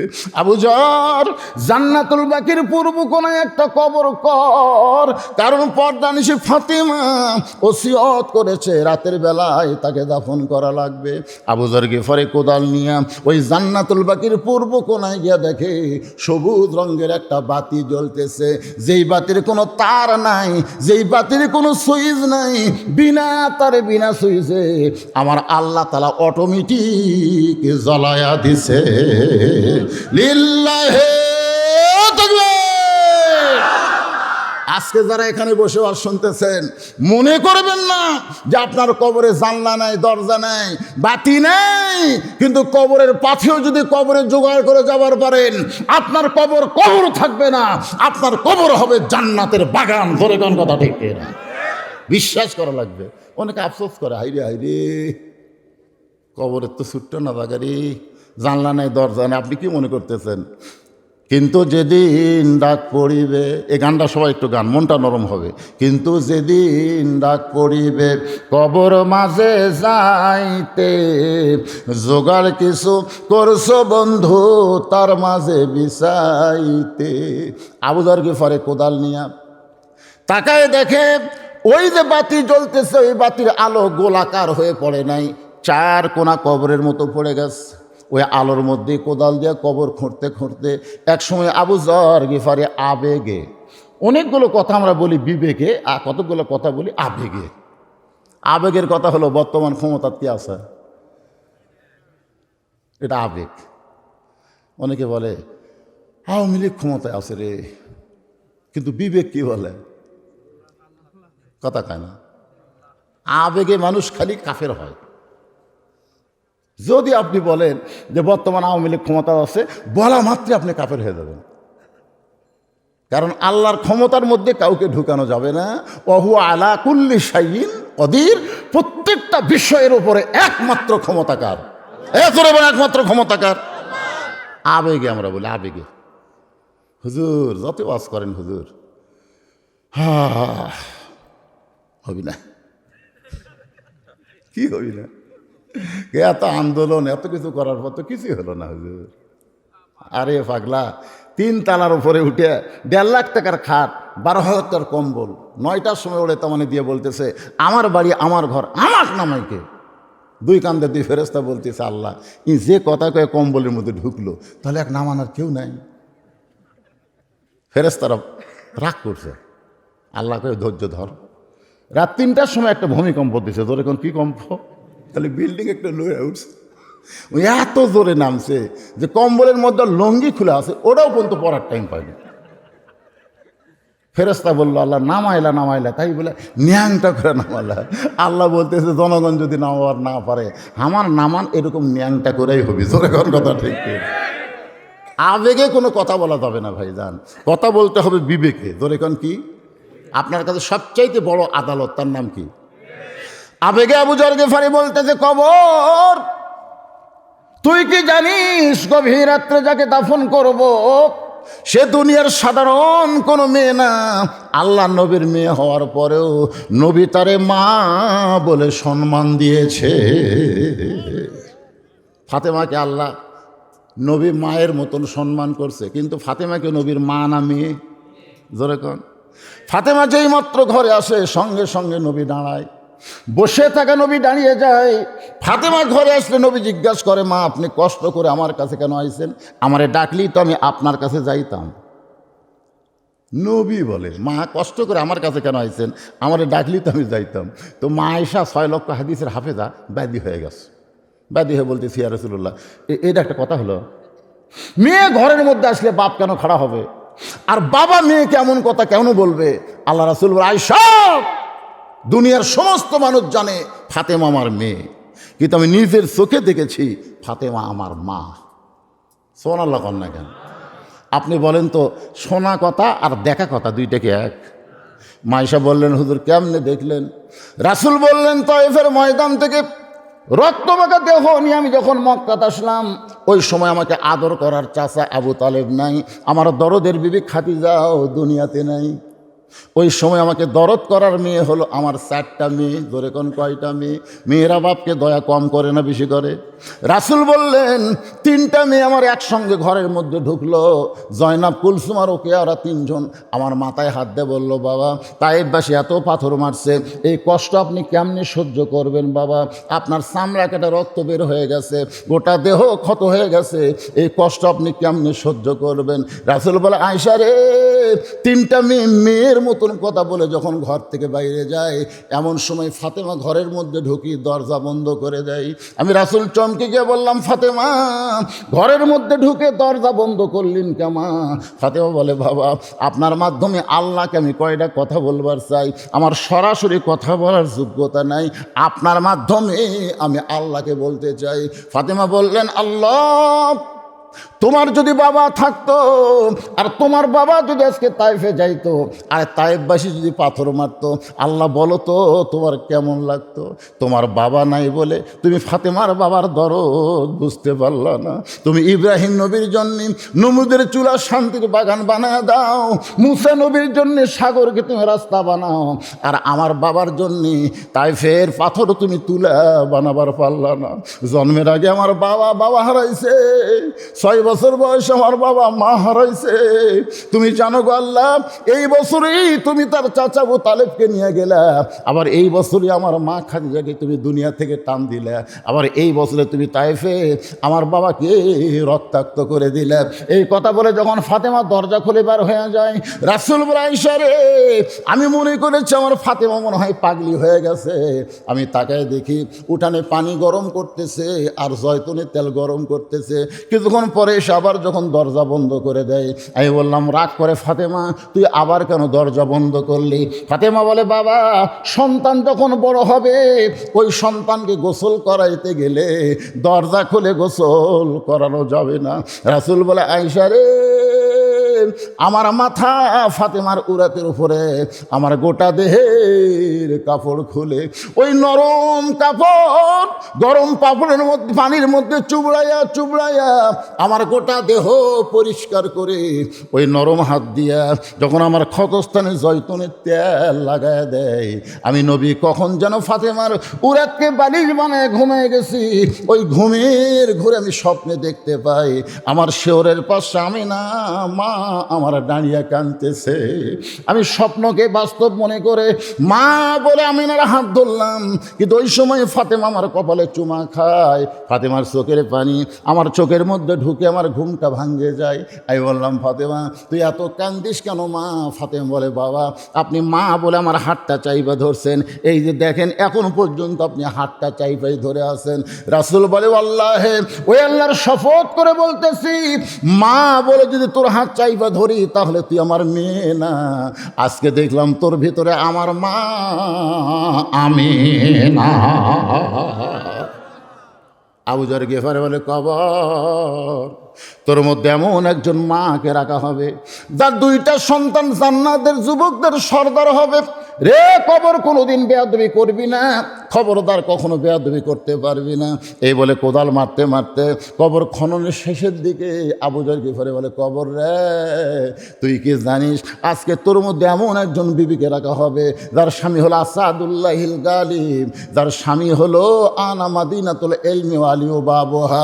সে আলীর বিবিকে কবরের মধ্যে রাখা হবে, খবরদার কবর বেয়াদবি করবি না। এই বলে আবার যখন কোদাল মারতে চায় এমন সময় কে যেন গায়েব থেকে ডাক দেয়, বলে, আবু যর এই কবরকে সাবধান করিস না, বরং যারা কবরের মধ্যে আসবে তাদেরকে সাবধান করো। এইটা কিন্তু মা ফাতেমার জন্য বলা হয় নাই, এটা বলা হয়েছে আমাদের সকলের জন্য। জোরে কোন কথা ঠিক কিনা? আবু যর কবরকে সাবধান করিস না, বরং যারা কবরের মধ্যে আসবে তাদেরকে সাবধান করো। এই কবর কার মা কার মেয়ে কার বিবি এইটা কবর দেখবে না। আমল যদি ভালো হয় কবর জান্নাতের ঘর হয়ে যাবে, আর আমল যদি খারাপ হয় কবর জাহান্নামের গর্ত হয়ে যাবে। এই শব্দ শোনার পরে আবু যর গিফারি দুইটা হাত থরথর করে কাঁপতেছে, আর কোদাল মারতে পারে নাই। গোরস্থান সাইরা জান্নাতুল বাকি সাইরা কোথায় যেন আবু যর গিফারি দৌড় মারছে, কোথায় যেন পালায় গেছে। নির্দিষ্ট সময়ে হযরত আলী ফাতেমার দেহখানা নেওয়ার জন্য ঘরের মধ্যে ঢুকেছে, কারণ ফাতেমার গভীর রাত্রে দাফন করা লাগবে, তার কোনো জানাজা হবে না, তার লাশটা খাটনিতেও তোলা চলবে না। ঘরের মধ্যে ঢুইকে দেখে ফাতেমা নিজে নিজেই গোসল করেছে। মেয়ে পুরুষ মারা গেলে গোসল করানোর দরকার আছে না নাই? কিন্তু ফাতেমা নিজে নিজেই গোসল করেছে। ফাতেমা নিজে নিজেই কাফনের কাপড় পরে শুধু দুইটা হাত বের করে রাখছে, আর মুখটা বের করে রেখে দুই পাশে দুইটা সন্তানকে ঘুমায় দিছে। কারণ হাসান হোসেন যদি চেতন থাকে তাহলে মাকে দাফন করার ব্যাপারে ওর বাপকে অসুবিধা করতে পারে। এই জন্য ফাতেমা সতর্ক হইয়া দুইটা সন্তানকে ঘুমায় দিছে। হযরত আলী দুই সন্তানের মাঝখান থেকে ফাতেমারে কান্দে করে নিয়ে ওই জান্নাতুল বাকির কাছে গিয়ে বলতেছে, আবু যর কবর যদি খোঁড়া হয়ে যায় কবর ছেড়ে চলে যায়, কিন্তু আমার আল্লাহ তাআলা আবু যর গিফারিকে আগেই কবর থেকে সরায় নিছে। হযরত আলী নিজেই ফাতেমাকে দাফন করার পরে আল্লাহর কাছে বলতেছে, মাবুদ গো, দুনিয়াতে গরিব ছিলাম বলে ফাতেমার মনের আশা আমি পুরা করতে পারি নাই, আজকে দাফন করার পরে তোমার কাছে কান্দি, আমার ফাতেমাকে তুমি কবুল করে নাও। এ দোয়া শেষ করার পরে হযরত আলী তাকায় দেখে সামনে কয়েকটা পুরাতন কবর দেখা যায়। এইমাত্র ফাতেমাকে কবর দিয়েছে, সেই নতুন কবর আর নাই। কোথায় ফাতেমার কবর? কোথায় গেল ফাতেমার কবর? গোটা জান্নাতুল বাকি দৌড়ায়, গোটা জান্নাতুল বাকি দৌড়ায়, ফাতেমার কবর কোথায় রে? ফাতেমার কবর কোথায়? কে যেন ডাকতে বলে, আলী রে, ফাতেমা হলো পর্দানিশী, আমি আল্লাহ জোহরা ডিগ্রি দিয়া ফাতেমার কবরটাকে কিয়ামত পর্যন্ত পর্দা করে দিয়েছি। মায়েরা রে, পর্দার অন্তরালে যারা আছেন মা, যদি আপনারা জান্নাতে যাবার চান, আপনাদের জান্নাতি নারীদের নেত্রী হবে ফাতেমা। ওই ফাতেমার সিগনেচার ছাড়া কিন্তু জান্নাতে যাবার পারবেন না। তাহলে এখন ফাতেমার মতো নারীদের পর্দা করার দরকার আছে না নাই? ফজরের নামাজ পড়তে গেছে হযরত আলী, কোন নামাজ? আবু যরকে খুঁজতেছে, কে রে? ওকে আমি কবর খুঁড়তে দিয়ে বেটালাম, এ বেটা গেল কোথায়? না, হযরত আলীর সবচাইতে আপন বন্ধু কিন্তু আবু যর, একসাথে নামাজ পড়ে, সুবহানাল্লাহ কেন? কিন্তু ফজরের সময় আবু যরকে পেলেন না। জোহরের সময় হযরত আলী গোটা মসজিদ খুঁজলেন, আবু যর নাই। আসরের সময় খোঁজেন নাই। সমস্ত সাহাবীরা আবু যরকে খুঁজে আর পায় না। কোথায় আবু যর? কয়েক বছর আবু যরকে আর মদিনায় পাওয়া যায় না।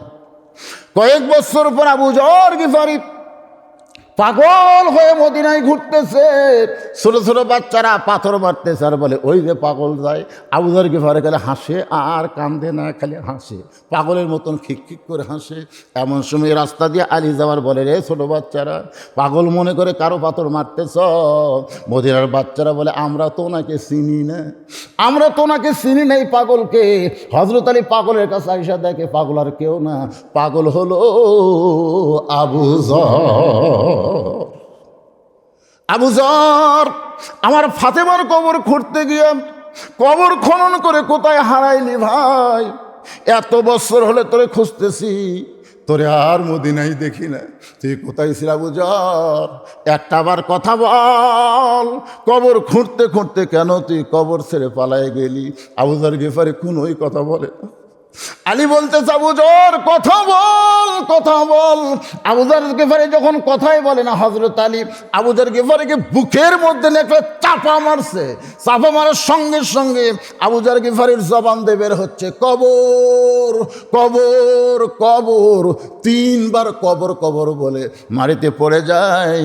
হযরত আলী উরাতের ওপরে মাথা নিয়ে কপালে চুম্বন দিয়া দেখে আবু যর গিফারি আর দুনিয়াতে না। আলী কান্দের বলে আবু যর কবর খুঁড়তে গিয়ে তোর কি হলো ভাই? দুনিয়ার কোনো মানুষকে না বইলাম, কবর কবর কবর বলে তুই দুনিয়া থেকে বিদায় নিলি।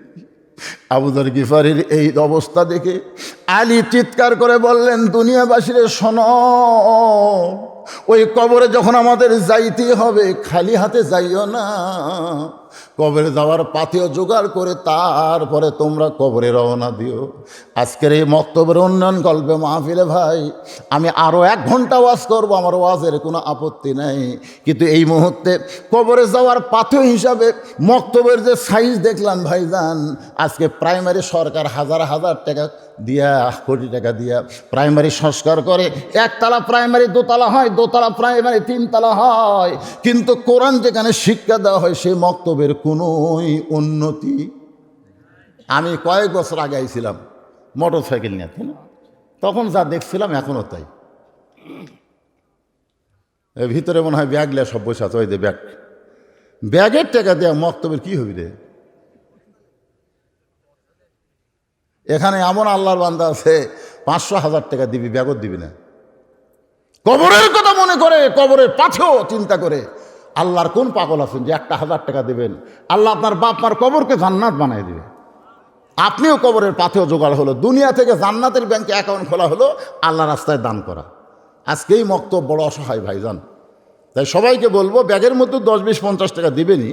আমি টেজের উপর আপনাদের কাছে চাই মাত্র 100টা কোরআন শরীফ, 100টা কোরআন শরীফ আমি মক্তবের জন্য চাই। একটা কোরআন মাত্র 500 টাকা দাম। আপনি 500 টাকা দিবেন, একটা কোরআন শরীফ দান করা সওয়াব আল্লাহ আপনার।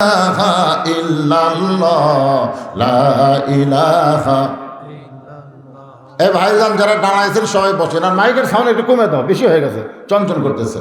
লা ইলাহা লা ইলাহা ইল্লাল্লাহু মুহাম্মাদুর রাসূলুল্লাহ। তোমরা বসো বাবা, সাথে সাথে বসো।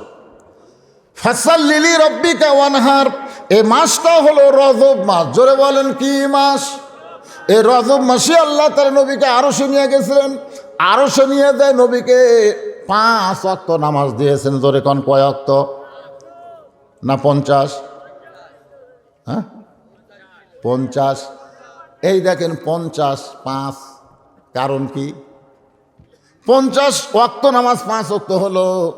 বক্তা ওয়াজ করতে করতে বলে দিল, মুসা নবীর সঙ্গে দেখা হলো। মুসা নবী বলতেছে আপনার উম্মতেরা পারবে না। মুসা নবী বলতেছে আপনার উম্মতেরা পারবে না, আপনি নামাজ কমায় নিয়ে আসেন। নবী আল্লাহর কাছে গেল, আল্লাহ 5 ওয়াক্ত কমা দিল।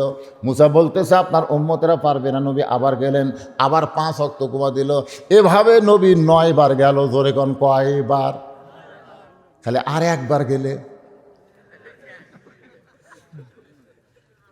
কিরে 9 বার গেল, আর একটা বার গেলে তো আমাকে নামাজই থাকলো না। জোরে কোন কথা ঠিক না?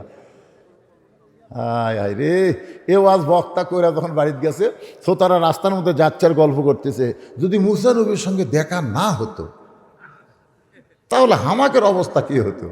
এই যে 3 ওয়াক্ত খালি তাড়াতাড়ি হওয়াতে আমাকে বিরক্ত লাগে না? আসর মাগরিব আর এসে কি কথা কয় না, কাছাকাছি না? আসর শেষ হতি মাগরিব, মাগরিব শেষ না হতি এসা, কি এক বিরক্ত বারে।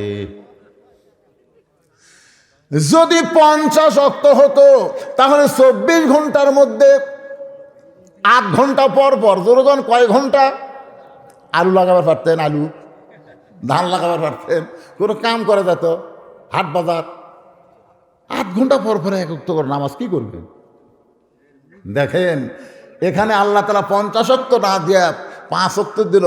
এই 5 ওয়াক্তর মধ্যে আবার 2 ওয়াক্তর দিকে খেয়াল করছেন, এশা থেকে ফজর একটা লম্বা সময়, আবার ফজর থেকে জোহর একটা লম্বা সময়।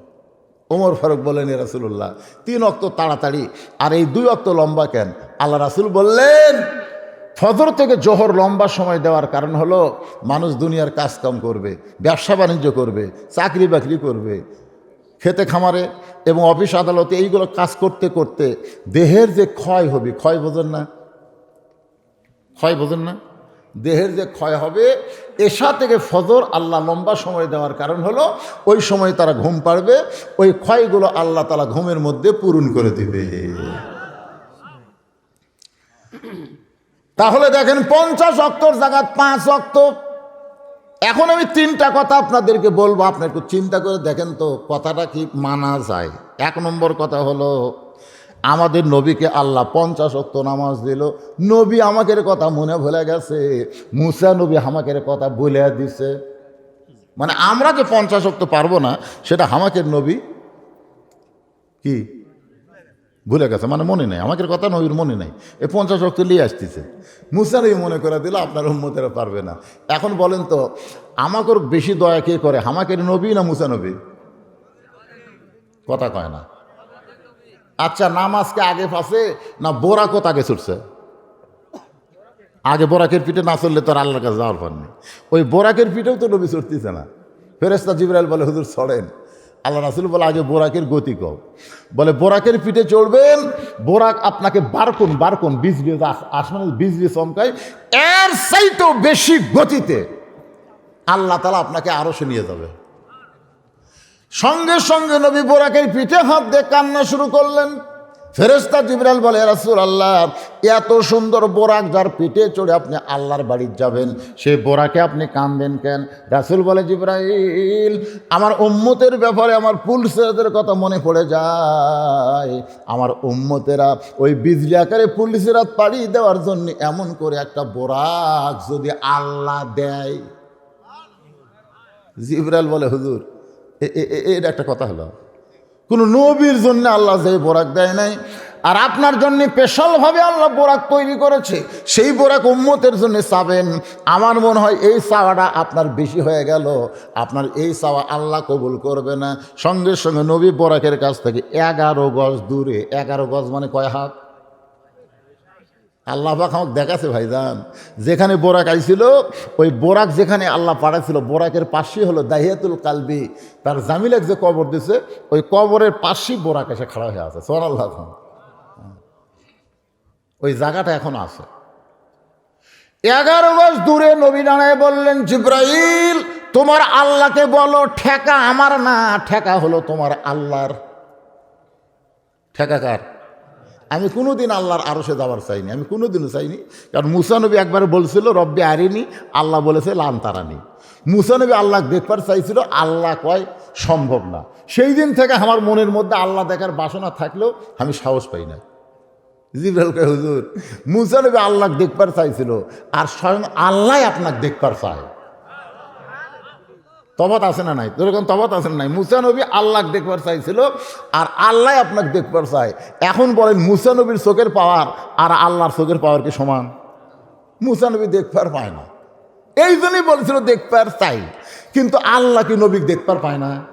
এ কথা কন না কেন? পায় কি পায় না? নবী যে মক্কাত আছে সেটা কি আল্লাহ দেখবার পায় না? তারপরে নবীকে আল্লাহর আরশে নিয়ে যায়, আল্লাহ নবীর কি দেখবার চায়? নবীর উম্মত হিসাবে এই গুরুত্বপূর্ণ কথাটা আমাদের একটু জানার দরকার আছে না নাই? বাজান গো, আল্লাহ নবী বললেন, আল্লাহ আপনার সঙ্গে আমার মেরাজ হলো, আমার সাক্ষাৎ হলো, কিন্তু আমার উম্মতের মেরাজ হলো না, আমার উম্মতের মেরাজ হলো না। আল্লাহ বলে, নবী গো আপনি যে জায়গায় যান আপনি আপনার উম্মতকে ছাড়েন না। আপনি এমন নবী কেন হলেন? আচ্ছা আমার কাছে আপনি আসছেন, এটিও আপনার উম্মত। নবী বলেন, আল্লাহ আমি আমার জন্য কিছু চাই না, আমি চাই আমার উম্মতের জন্যে। আল্লাহ বলে, নবী গো আপনি দেখলেন আমাকে একবার, আপনার উম্মতেরা দৈনিক আমার সঙ্গে মেরাজ করবে 5 বার। আসসালাতু মেরাজুল মুমিনিন, নামাজ হচ্ছে মুমিনদের জন্য মেরাজ। ভাই আজকে সেই নামাজ আমাদের পড়ার টেনশন নেই। একটু মনোযোগ দিয়ে শুনতে হবে। 5 ওয়াক্ত নামাজই হলো আসল। সেই 5 ওয়াক্ত নামাজ আমাদের কাছে বিরক্তকর মনে হয়। জোহরের 4 রাকাত নামাজ কেমনে পাইলাম? আমাদের জাতির পিতা হযরত ইব্রাহিম নমরুদের চুলার মধ্যে যখন শান্তির বাগান পায়, নামে দেখে আগুন নাই, এসি। সুবহানাল্লাহ কোন? এসি বোঝেন? এসি ঠান্ডাও না গরমও না। এখানে আল্লাহ কি বলতেছেন? কুলনা ইয়া নারু কুনি বারদাও ওয়া সালামান আলা ইব্রাহিম, শান্তিদায়ক ঠান্ডা হয়ে যাও, বরফের মতন ঠান্ডা হয়েও না, শান্তিদায়ক ঠান্ডা হয়ে যাও। এখন আগুনের চুলা শান্তির বাগান পাইয়া আমাদের জাতির পিতা হযরত ইব্রাহিম খুশি হইয়া এক নিয়তে 4 রাকাত নামাজ পড়ে। ওই 4 রাকাত নামাজ আল্লাহর এতই ভালো লাগছে, আল্লাহ বলে, হাবিব গো আপনার উম্মতের জন্য ইব্রাহিম নবীর 4 রাকাত নামাজ জোহর হিসাবে দিয়ে দিলাম। আপনার উম্মতেরা জোহরের 4 রাকাত নামাজ যখন জামাতের সঙ্গে আদায় করবে, ইব্রাহিম নবীর সমপরিমাণ সওয়াব আমি আল্লাহ দিয়া দিব। এখন বলেন তো, ফজর পড়লে আদম নবীর সমান সওয়াব আর জোহর পড়লে ইব্রাহিম নবীর সমান সওয়াব, তাহলে কারা কারা ফজর জোহর বাদ দেবেন? বাদ দেবেন? আল্লাহ তারা সাগরকে রাস্তা বানায় দিলেন মুসা নবীর জন্যে। জোরে কান, কোন নবীর জন্যে? জেরুজালেমে গেছিল হযরত ওমর তখন আসলো উটের নিচে রশি ধরে, আর গাধা আসলো উটের ওপর। তো জেরুজালেমের খ্রিস্টানরা মনে করে যে জেরুজালেম ফিলিস্তিন যুদ্ধ হচ্ছে, ওই জেরুজালেম ওমর ফারুক গেছে, খ্রিস্টানরা নিয়ে আসে একেবারে চকি, উটের পিঠ থেকে চকির উপরে পা দেবেন, একজন হামাগুড়ি দিয়ে আমার উপর পা দেবেন, আমির আল মোমিনিন, আপনার উঠ থেকে নামতে যেন কষ্ট না হয়। রাখাল খালে কান্দে। জেরুজালেমের লোকেরা কয়, আমির আল মোমিনিন আপনি কান্দেন কেন? রাখালকে কেড়ে পাগলা, কে আমির আর কে রাখাল তোরা জানিস? তখন উটের পিঠে যিনি তিনি তো আমির। কয় না, আমি হলাম রাখাল, আর রশি ধরে যিনি জমিনে দাঁড়ায় তিনি হলেন আমির। জেরুজালেমের খ্রিস্টানরা আশ্চর্য হয়ে বলে, এটা কেমনে হয়? বলে, আল্লাহর কোরআন যখন দুনিয়াতে চলবে, কোরআন মোতাবেক মানুষ যখন চলতে যাবে, তখন এমনই সম্ভব হয়ে যায়। আপনাদের মসজিদে কার আইন চলতেছে? কথা কন না, আপনাদের বড় মসজিদে কার আইন? আল্লাহর আইন। দেখবেন আওয়ামী লীগ, বিএনপি, জাতীয় পার্টি, জামাত, তাবলীগ, পীর মুরিদি সব এক কাতার। আমি একদিন নিজের এলাকার দেখছি, ভাই এটা তো কাহলেও আমার এলাকা, কিন্তু আমার 5 ফিট এলাকার দেখছি, মসজিদের মধ্যে ঢুকা দেখি 3 মুসল্লি খালে বারবার ঘড়ি দেখতেছে, হুজুর নাই। এই জায়েদ খান যে শালা করে ডাক গেল, এই একটা ইমামও নেই। তখন ওরা 3 জন 3 দল করে, বুঝলেন? কিন্তু ঘড়ির দিকে তাকায়, নামাজের সময় হচ্ছে কিন্তু হুজুর নেই। তখন ওরাই 3 জন বলতেছে, আমাকে 3 জনের মধ্যে কে নামাজ পড়াবার পারে? তখন একজন বলতেছে, ভাই তুই তো আওয়ামী লীগ করিস, তুই যা। তো কয়, ভাই রে আমি মাঝে মধ্যে পড়াবার পারি না। তুই তো বিএমপি করিস, তাহলে তুই যা। আঁকা মধ্যেই ভাই, কিন্তু সামনে যাই না। এখন আওয়ামী লীগ কয়, তুই তো জামাত করিস রে, তাহলে তুই যা। দেখেন আওয়ামী লীগ বিএমপি জানে নামাজ পড়াবারও পারে, পড়বারও পারে, একটা দল, তার নাম হলো জামাত। জোরে খান, তার নাম কি? কথা কন না কেন ভাই রে, কথা কন না কেন? তখন বলতেছে, ভাই রে আমি কিন্তু জামাত ইসলাম। এখন তোরা পিছনে জায়গা কি বলবো, একতে যাই তুই বিহাজাল রাজাকার কবু। তখন আওয়ামী লীগ বলতেছে, ফাজলাম করিস, আল্লাহর ঘরের মধ্যে কোনো দল চলবি কে রে? এটা কিন্তু আওয়ামী লীগে বলতেছে, আল্লাহর ঘরের মধ্যে কোনো দল চলবি না রে। এই ঘরের মধ্যে আওয়ামী লীগ, বিএনপি, রাজাকার সবাই এক ভাই এক জামাত, ধরে কেন সুবহানাল্লাহ। দেখেন আল্লাহর আইন চলার কারণে 14 দল 20 দল ভেঙে এক কাতার হয়। খালি মসজিদের আইন যদি বাংলাদেশে চালু হতো তাহলে বাংলাদেশে কোনো দলাদলি থাকতো না, সব মুসলমান এক দল হয়ে যেত। জোরে কোন কথা ঠিক কি না? জেরুজালেমের সমস্ত খ্রিস্টানরা বলতেছে ইসলাম যদি এত সুন্দর হয় তাহলে আমরা আর খ্রিস্টান ধর্মে নাই, আমাদের পড়ায় দেন লা ইলাহা ইল্লাল্লাহু মুহাম্মাদুর রাসূলুল্লাহ। সব খ্রিস্টান মুসলমান হয়ে গেছে, সুবহানাল্লাহ। কিন্তু ওই মুসলমান যারা হচ্ছে খ্রিস্টান, এরই মধ্যে একজন আবার ব্যাকা। এই ব্যাকা উই আর হয়নি, ব্যাকা বোঝেন না? এ যখন আদায় শুরু করলাম যে কয়টা উঠে গেল এরা হলো ব্যাকা। এরা কি কথা কয় না, ব্যাকা, কুত্তের ন্যাস। এরা সহজে সোজা হবে না, টানা ধরলে সোজা, ছাড়া দিলি। তো একজন ছিল ব্যাকা, ওই মারছে দৌড় পাদ্রির কাছে, খ্রিস্টানের পাদ্রি বলতেছে দরারের মধ্যে জিকির মারতেছে, মদিনের থেকে ওমর এসে সব মুসলমান করছে। আপনার কিন্তু জাকিরের আর কেউ থাকলো না, বসে বসে খাবেন সে বুদ্ধিমান নাই। পাদ্রি দৌড় মারছে, উমরের কাছে গিয়ে বলতেছে ভাই আমিও মুসলমান হবার চাই। ওমর ফারুক বলেন তাহলে কলমা পড়েন। বলে না, কলমা পড়ার আগে 4টা প্রশ্নের উত্তর দিলে মুসলমান হব। 1 নম্বর প্রশ্ন হলো পৃথিবীর এমন কোন জায়গা যে জায়গায় সূর্যের আলো একবার পড়েছে কিয়ামত পর্যন্ত পড়বে না, ওই জায়গাটার নাম বলা লাগবে। 2 নম্বর প্রশ্ন হলো পৃথিবীর এমন কোন কবর, কবরটাও জীবিত লাশটাও জীবিত, ওই কবর এবং লাশের নাম বলতে হবে। 3 নম্বর প্রশ্ন হলো পৃথিবীর এমন কোন 2 ভাই একসঙ্গে জন্মগ্রহণ করেছে, বহু বছর পরে একসঙ্গে 2 জনকে হত্যা করা হয়েছে, কিন্তু এক ভাই এক ভাইয়ের চাইতে 100 বছরের বড়। 4 নম্বর প্রশ্ন হলো পৃথিবীর কোন কয়েদি কারাগার নিঃশ্বাস নেবার পারে না এরপরও জীবিত থাকে। ওমর কান্দার বলে পাদ্রি রে, তোমার 4টা প্রশ্ন আমি জীবনে শুনি নাই, তাহলে উত্তর কেমনে দেব?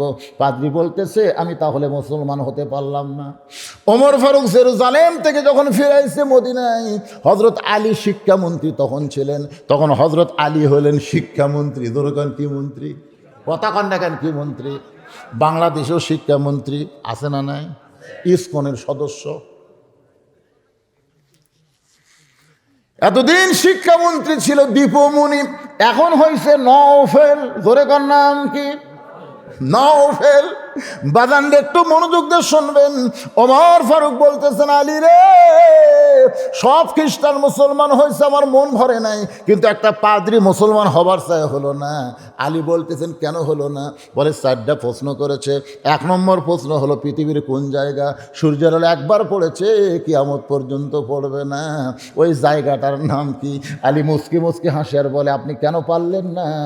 আল্লাহ মুসা নবীর জন্যে সাগরকে রাস্তা বানায় দিল, ওই সময় সূর্যের আলো সাগরের তলায় গেল, যখন ফেরাউন নামলো তখন সাগর পূর্বের মতোই হয়ে গেল, ওই জায়গায় কিয়ামত পর্যন্ত আর সূর্যের আলো পড়বে না।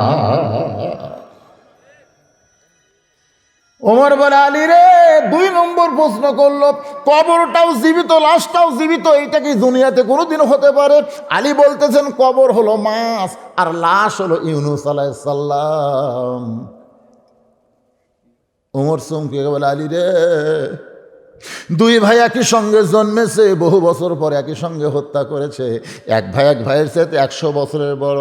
আলী বলতেছে ওজাইর আর আজিজ আলাইহিস সালাম, ওজাইরকে আল্লাহ তাআলা 100 বছর ঘুম দিছিল, ওই ঘুমটাকে তার মৃত্যুর মধ্যে সামিল করে তার হায়াতের মধ্যে ধরে নাই। আবার 2 ভাইকে যখন কাফেররা হত্যা করলো তখন দুনিয়ার হিসাবে এক ভাই এক ভাইয়ের সাথে 100 বছরের বড়। ওমর কান্দের বলে আলী রে, পৃথিবীর কোন কারাগার কয়েকদিন নিঃশ্বাস নিবার পারে না, জীবিত থাকে?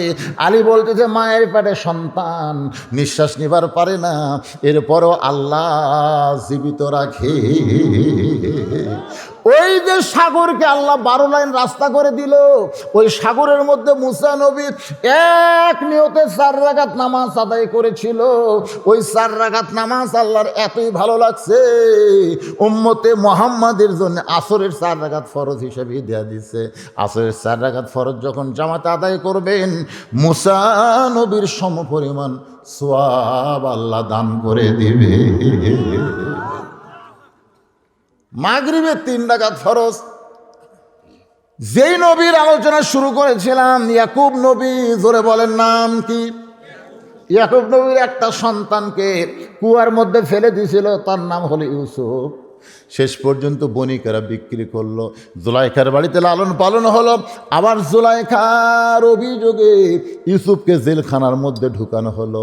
আপনারা বলেন তো, অন্যায়ভাবে কাউকে যদি জেলের মধ্যে ঢুকায় তার দাম বাড়ে না কমে? যার প্রমাণ হলো আমির হামজা।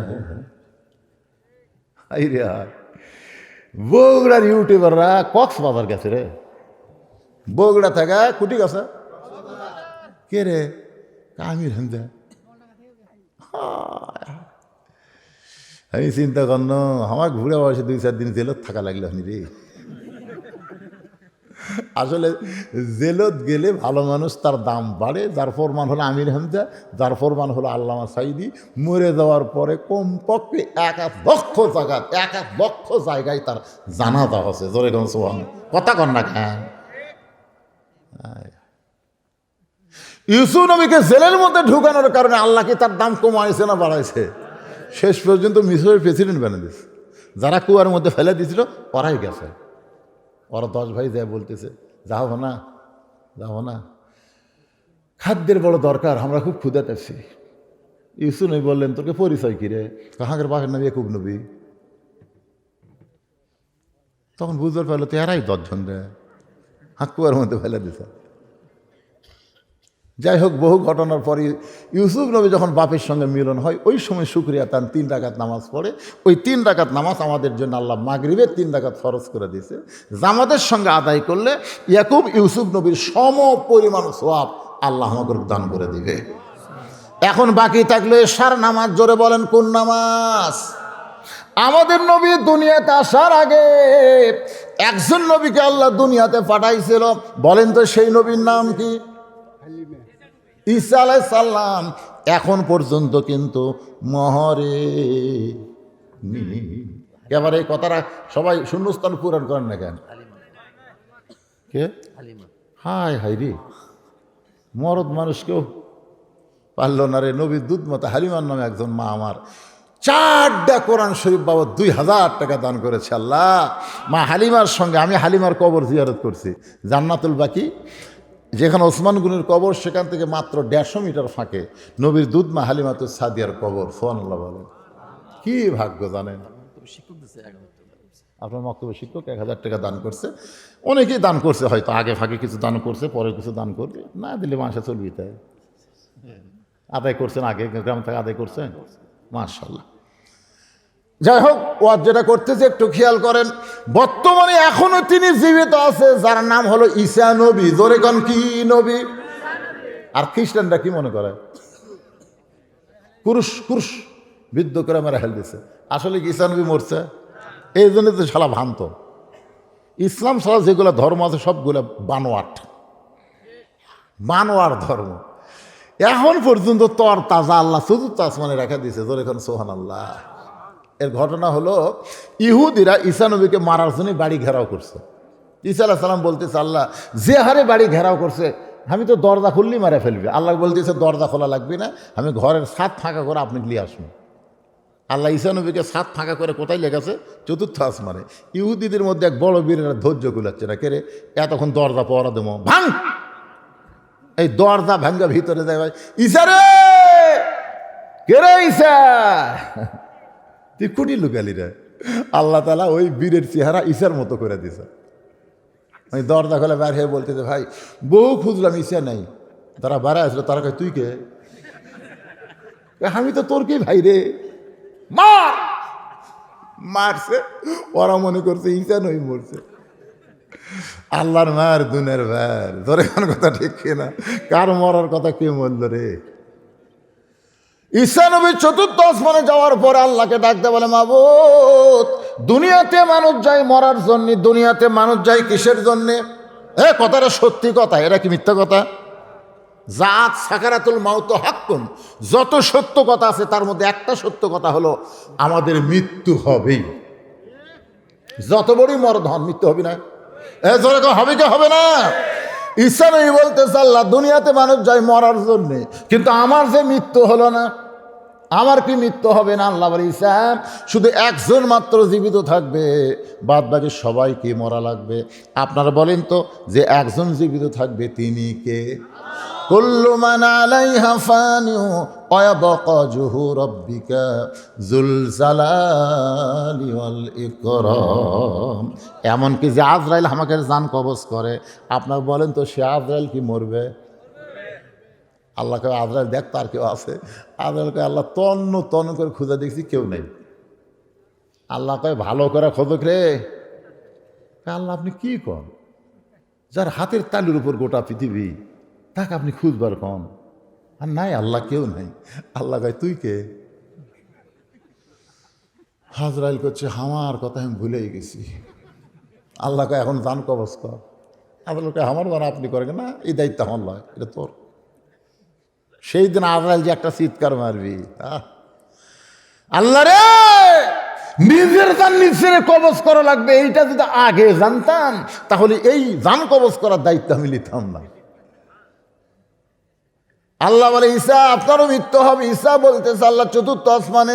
আল্লাহ বলে চতুর্থ আসমানে নয়, আবার আপনাকে দুনিয়াতে প্রেরণ করা হবে। ঈসা বলে আল্লাহ কবে নবী করে আবার প্রেরণ করবেন? আল্লাহ কয় নবী করে না, বিশ্ব নবীর উম্মত করে। সঙ্গে সঙ্গে ঈসা নবী এক নিয়তে 4 রাকাত নামাজ আদায় করে। আল্লাহ বলে ঈসা রে বিশ্ব নবীর উম্মত হওয়ার কথা শুনে নামাজ পড়লাম। ঈসা বলতেছে আল্লাহ শুকরিয়া আদায় করলাম। আল্লাহর সক্রিয় সবচাইতে বড় শুকরিয়া হলো আল্লাহকে সেজদা দেওয়া।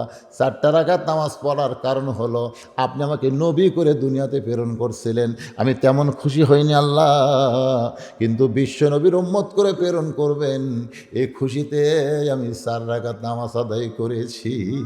আমার সঙ্গে সকলে একটু বলবেন, নবী না হয়ে দুনিয়ার, না হয়ে ফেরেশতা আল্লাহর হয়েছি উম্মত আপনার, তার তরে শুকুর। কি বলেন? আপনারা বলেন তো খুশি না বেজার? তো খুশি হলে হাজার কনকাবারে। বর্তমান জামানায় হাজারের খাওয়া আছে। যখন এই গান লেখছে, এই গজল লেখছে, তখন 1000 টাকার উপর টাকাই আসলো না। আজ থেকে 200 বছর আগে এই গজল করছে, তখন 1000 টাকা মানে কি? তখন 2 টাকা দিয়ে একটা গরু পাওয়া গেছে, সেই সময় 1000 টাকা করছে। তখনকার লোকেরা কোটির হিসাব জানে। আমার দাদি জীবনেও 100 টাকা কয়নি, জানেন? 1 কোটি, 1 কোটি। আমার কাছে 2 কোটি আছে ভাই, 2 কোটি। 2 কোটি তার মোশান কি? 2 কোটি মানে 40। আমি যখন ছোট, খুব ছোট, আমি দেখছি একদিন গরু জব করে, সকালে জব করছে, এসা হয়ে যায়, বেচা হয় না। তো গরুওয়ালা বলতেছে 10 হবি, 10 টাকা দিলিয়ে যাও। আমি 10 শেয়ার গোস্ত 10 টাকা। তখন গরুই আসলে 13-14 টাকা করে, জানেন? এক গরুর দাম 13-14 টাকা। আপনি সেই সময়ের হাজার, এখন হাজার কন, আপনার মাথা ঠিক আছে? কোটি কোটি বার তার তরে শুকুর, কোটি বার ইয়া নবী সালাম আলাইকা, ইয়া রাসূল সালাম আলাইকা, ইয়া হাবিব সালাম আলাইকা, সালাওয়াতুল্লাহ আলাইকা। আল্লাহ বলে নবী গো, ওই চতুর্থ আসমানে ঈসা নবীর 4 রাকাত নামাজ আমার এতই ভালো লাগছে, আপনার উম্মতের জন্য এশার 4 রাকাত হিসেবে দিয়ে দিলাম। এশার 4 রাকাত নামাজ যখন জামাত আদায় করবে, ঈসা নবীর সমপরিমাণ সওয়াব আমি আল্লাহ দিয়া দিব। এখন আপনারা বলেন, এই নামাজের ওয়াজ শোনার পরে কোন নামাজ বাদ দিবেন? এই যুবকের কথা ক, কোনটা বাদ দিবা? তাহলে ফাসাল্লিলি রব্বিকা, 1 নম্বর নামাজ, 2 নম্বর কুরবানি। এই 2টা আমল যদি করে যাবার পারেন ভাই, হাসরের ময়দানে তামা হোক কি রোদ হোক কি ফেটে দেখ, আমাদের কোনো টেনশন নাই। নবীর হাউজে কাউসারের পানি পান করবো, সূর্যের তলে দেয় খাড়া হবো, জোরে খানো সুবহানাল্লাহ, দিয়ে কী করবো? হ্যাঁ, সূর্য কবি তুই চলবো না, তোর মধ্যে হাউজে কাউসারের পানি আছে, সূর্য তো দূরের কথা, তুই জাহান্নামত গেলেও জাহান্নাম জান্নাত হবি। আমরা সে হাউজে কাউসারের পানি পান করতে চাই। এই দুইটা আমলের বিনিময়ে আল্লাহ যেন কবুল করে, জোরে কোন আমিন। ফজরের নামাজ জামাতের সঙ্গে আদায় করবো ইনশাআল্লাহ। আস্তাগফিরুল্লাহ রাব্বি মিন কুল্লি যামবি ওয়া আতুবু ইলাইহি লা হাওলা ওয়ালা কুওয়াতা ইল্লা বিল্লাহিল আলিয়্যিল আযীম। আল্লাহুম্মা সাল্লি আলা সাইয়্যিদিনা শাফিঈনা নাবিয়িনা মাওলানা মুহাম্মদ ওয়া আলা আলিহি ওয়া সাহবিহি ওয়া বারাক সাল্লিম। আল্লাহুম্মা আমিন। আল্লাহুম্মা আনতাস সালাম ওয়া মিনকাস সালাম তাবারাকতা ইয়া যাল জালালি ওয়াল ইকরাম। মাবুদ, কঠিন শীতের ভিতরে আরামের তোষক কম্বল ল্যাপকে বাদ দিয়া, আরামের ঘুমকে বাদ দিয়া তোমার পাগল বান্দারা আমার সামনে বসে বসে আলোচনা শুনেছে। আল্লাহ, তোমার বান্দিরা পর্দার অন্তরালে বসে বসে আলোচনা শুনেছে। মেহেরবানি করে আজকের মাহফিল আমাদের সকলের হেদায়েতের জন্যে, নাজাতের জন্যে, জান্নাতের জন্যে কবুল করো। এই মাহফিলের শুরু থেকে শেষ পর্যন্ত যত আলোচনা হয়েছে আল্লাহ, এর মধ্যে যদি ত্রুটি হয়, ভুল হয়, মাফ করে দিও। এর জাহাদিয়া মঞ্জুর করো। সোনার মদিনায় নবী ফাকের রওজা মোবারকে আল্লাহ কবুল করে নাও। তামাম আম্বিয়াই কেরাম, আসহাবে কেরাম, তাবিনী কেরাম, তাবিনী কেরাম, তামাম পৃথিবীর মাটির নিচে যত মুমিন মুমিনা শুয়ে আছে আল্লাহ, সকলের ওয়াফরে হাদিয়া কবুল করো। আল্লাহ তাআলা, আমরা যারা হাত তুলেছি, আমাদের জনম দুখনি মা অন্ধকার কবরে চলে গেছে। আল্লাহ মেহেরবানি করে মায়ের কবর জান্নাতের টুকরা বানায় দাও। বাবার বাড়িঘর সবই আছে, আমরা যারা বাপ মা হারা হয়ে গেছি আল্লাহ মেহেরবানি করে রব্বির হামহুমা কামা রব্বায়ানি সগীরা। সবাই বলেন রব্বির হামহুমা কামা রব্বায়ানি সগীরা। বাপ মার কবরকে জান্নাতের টুকরা বানায় দাও। আমাদের দাদা দাদি, নানা নানি, শ্বশুর শাশুড়ি, আমাদের আপন জন যাদের কবরবাসী হয়েছে আল্লাহ, কবরবাসীদের মাফ করে দাও। আল্লাহ, এই মক্তবকে কিয়ামত পর্যন্ত কবুল করো। আল্লাহ, যারা নগদে বাকিতে দান করেছে আল্লাহ, সকলের দানগুলোকে জান্নাতের বিনিময় হিসেবে কবুল করে নাও।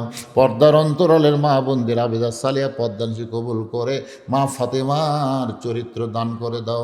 আমার মতো যারা অসুস্থ হাত তুলেছে আল্লাহ, সুস্থতার নিয়ামত দান করো।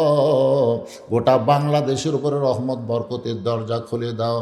মাবুদ, আজকের মাহফিলের সম্মানিত সভাপতি, সহসভাপতি, সম্মানিত প্রধান অতিথি, প্রধান মেহমান সহ বিশেষ অতিথিদের আল্লাহ তুমি কবুল করো। ফিলিস্তিনের মুসলমান তুমি হেফাজত করো। পৃথিবীর মানচিত্র থেকে ইহুদিদেরকে আল্লাহ তুমি ধ্বংস করে দাও। আল্লাহ, তোমার কাবাঘর ধ্বংস করতে এসেছিল, তুমি আবাবিল পাখি দিয়ে আব্রাহাবাসাকে ধ্বংস করেছ।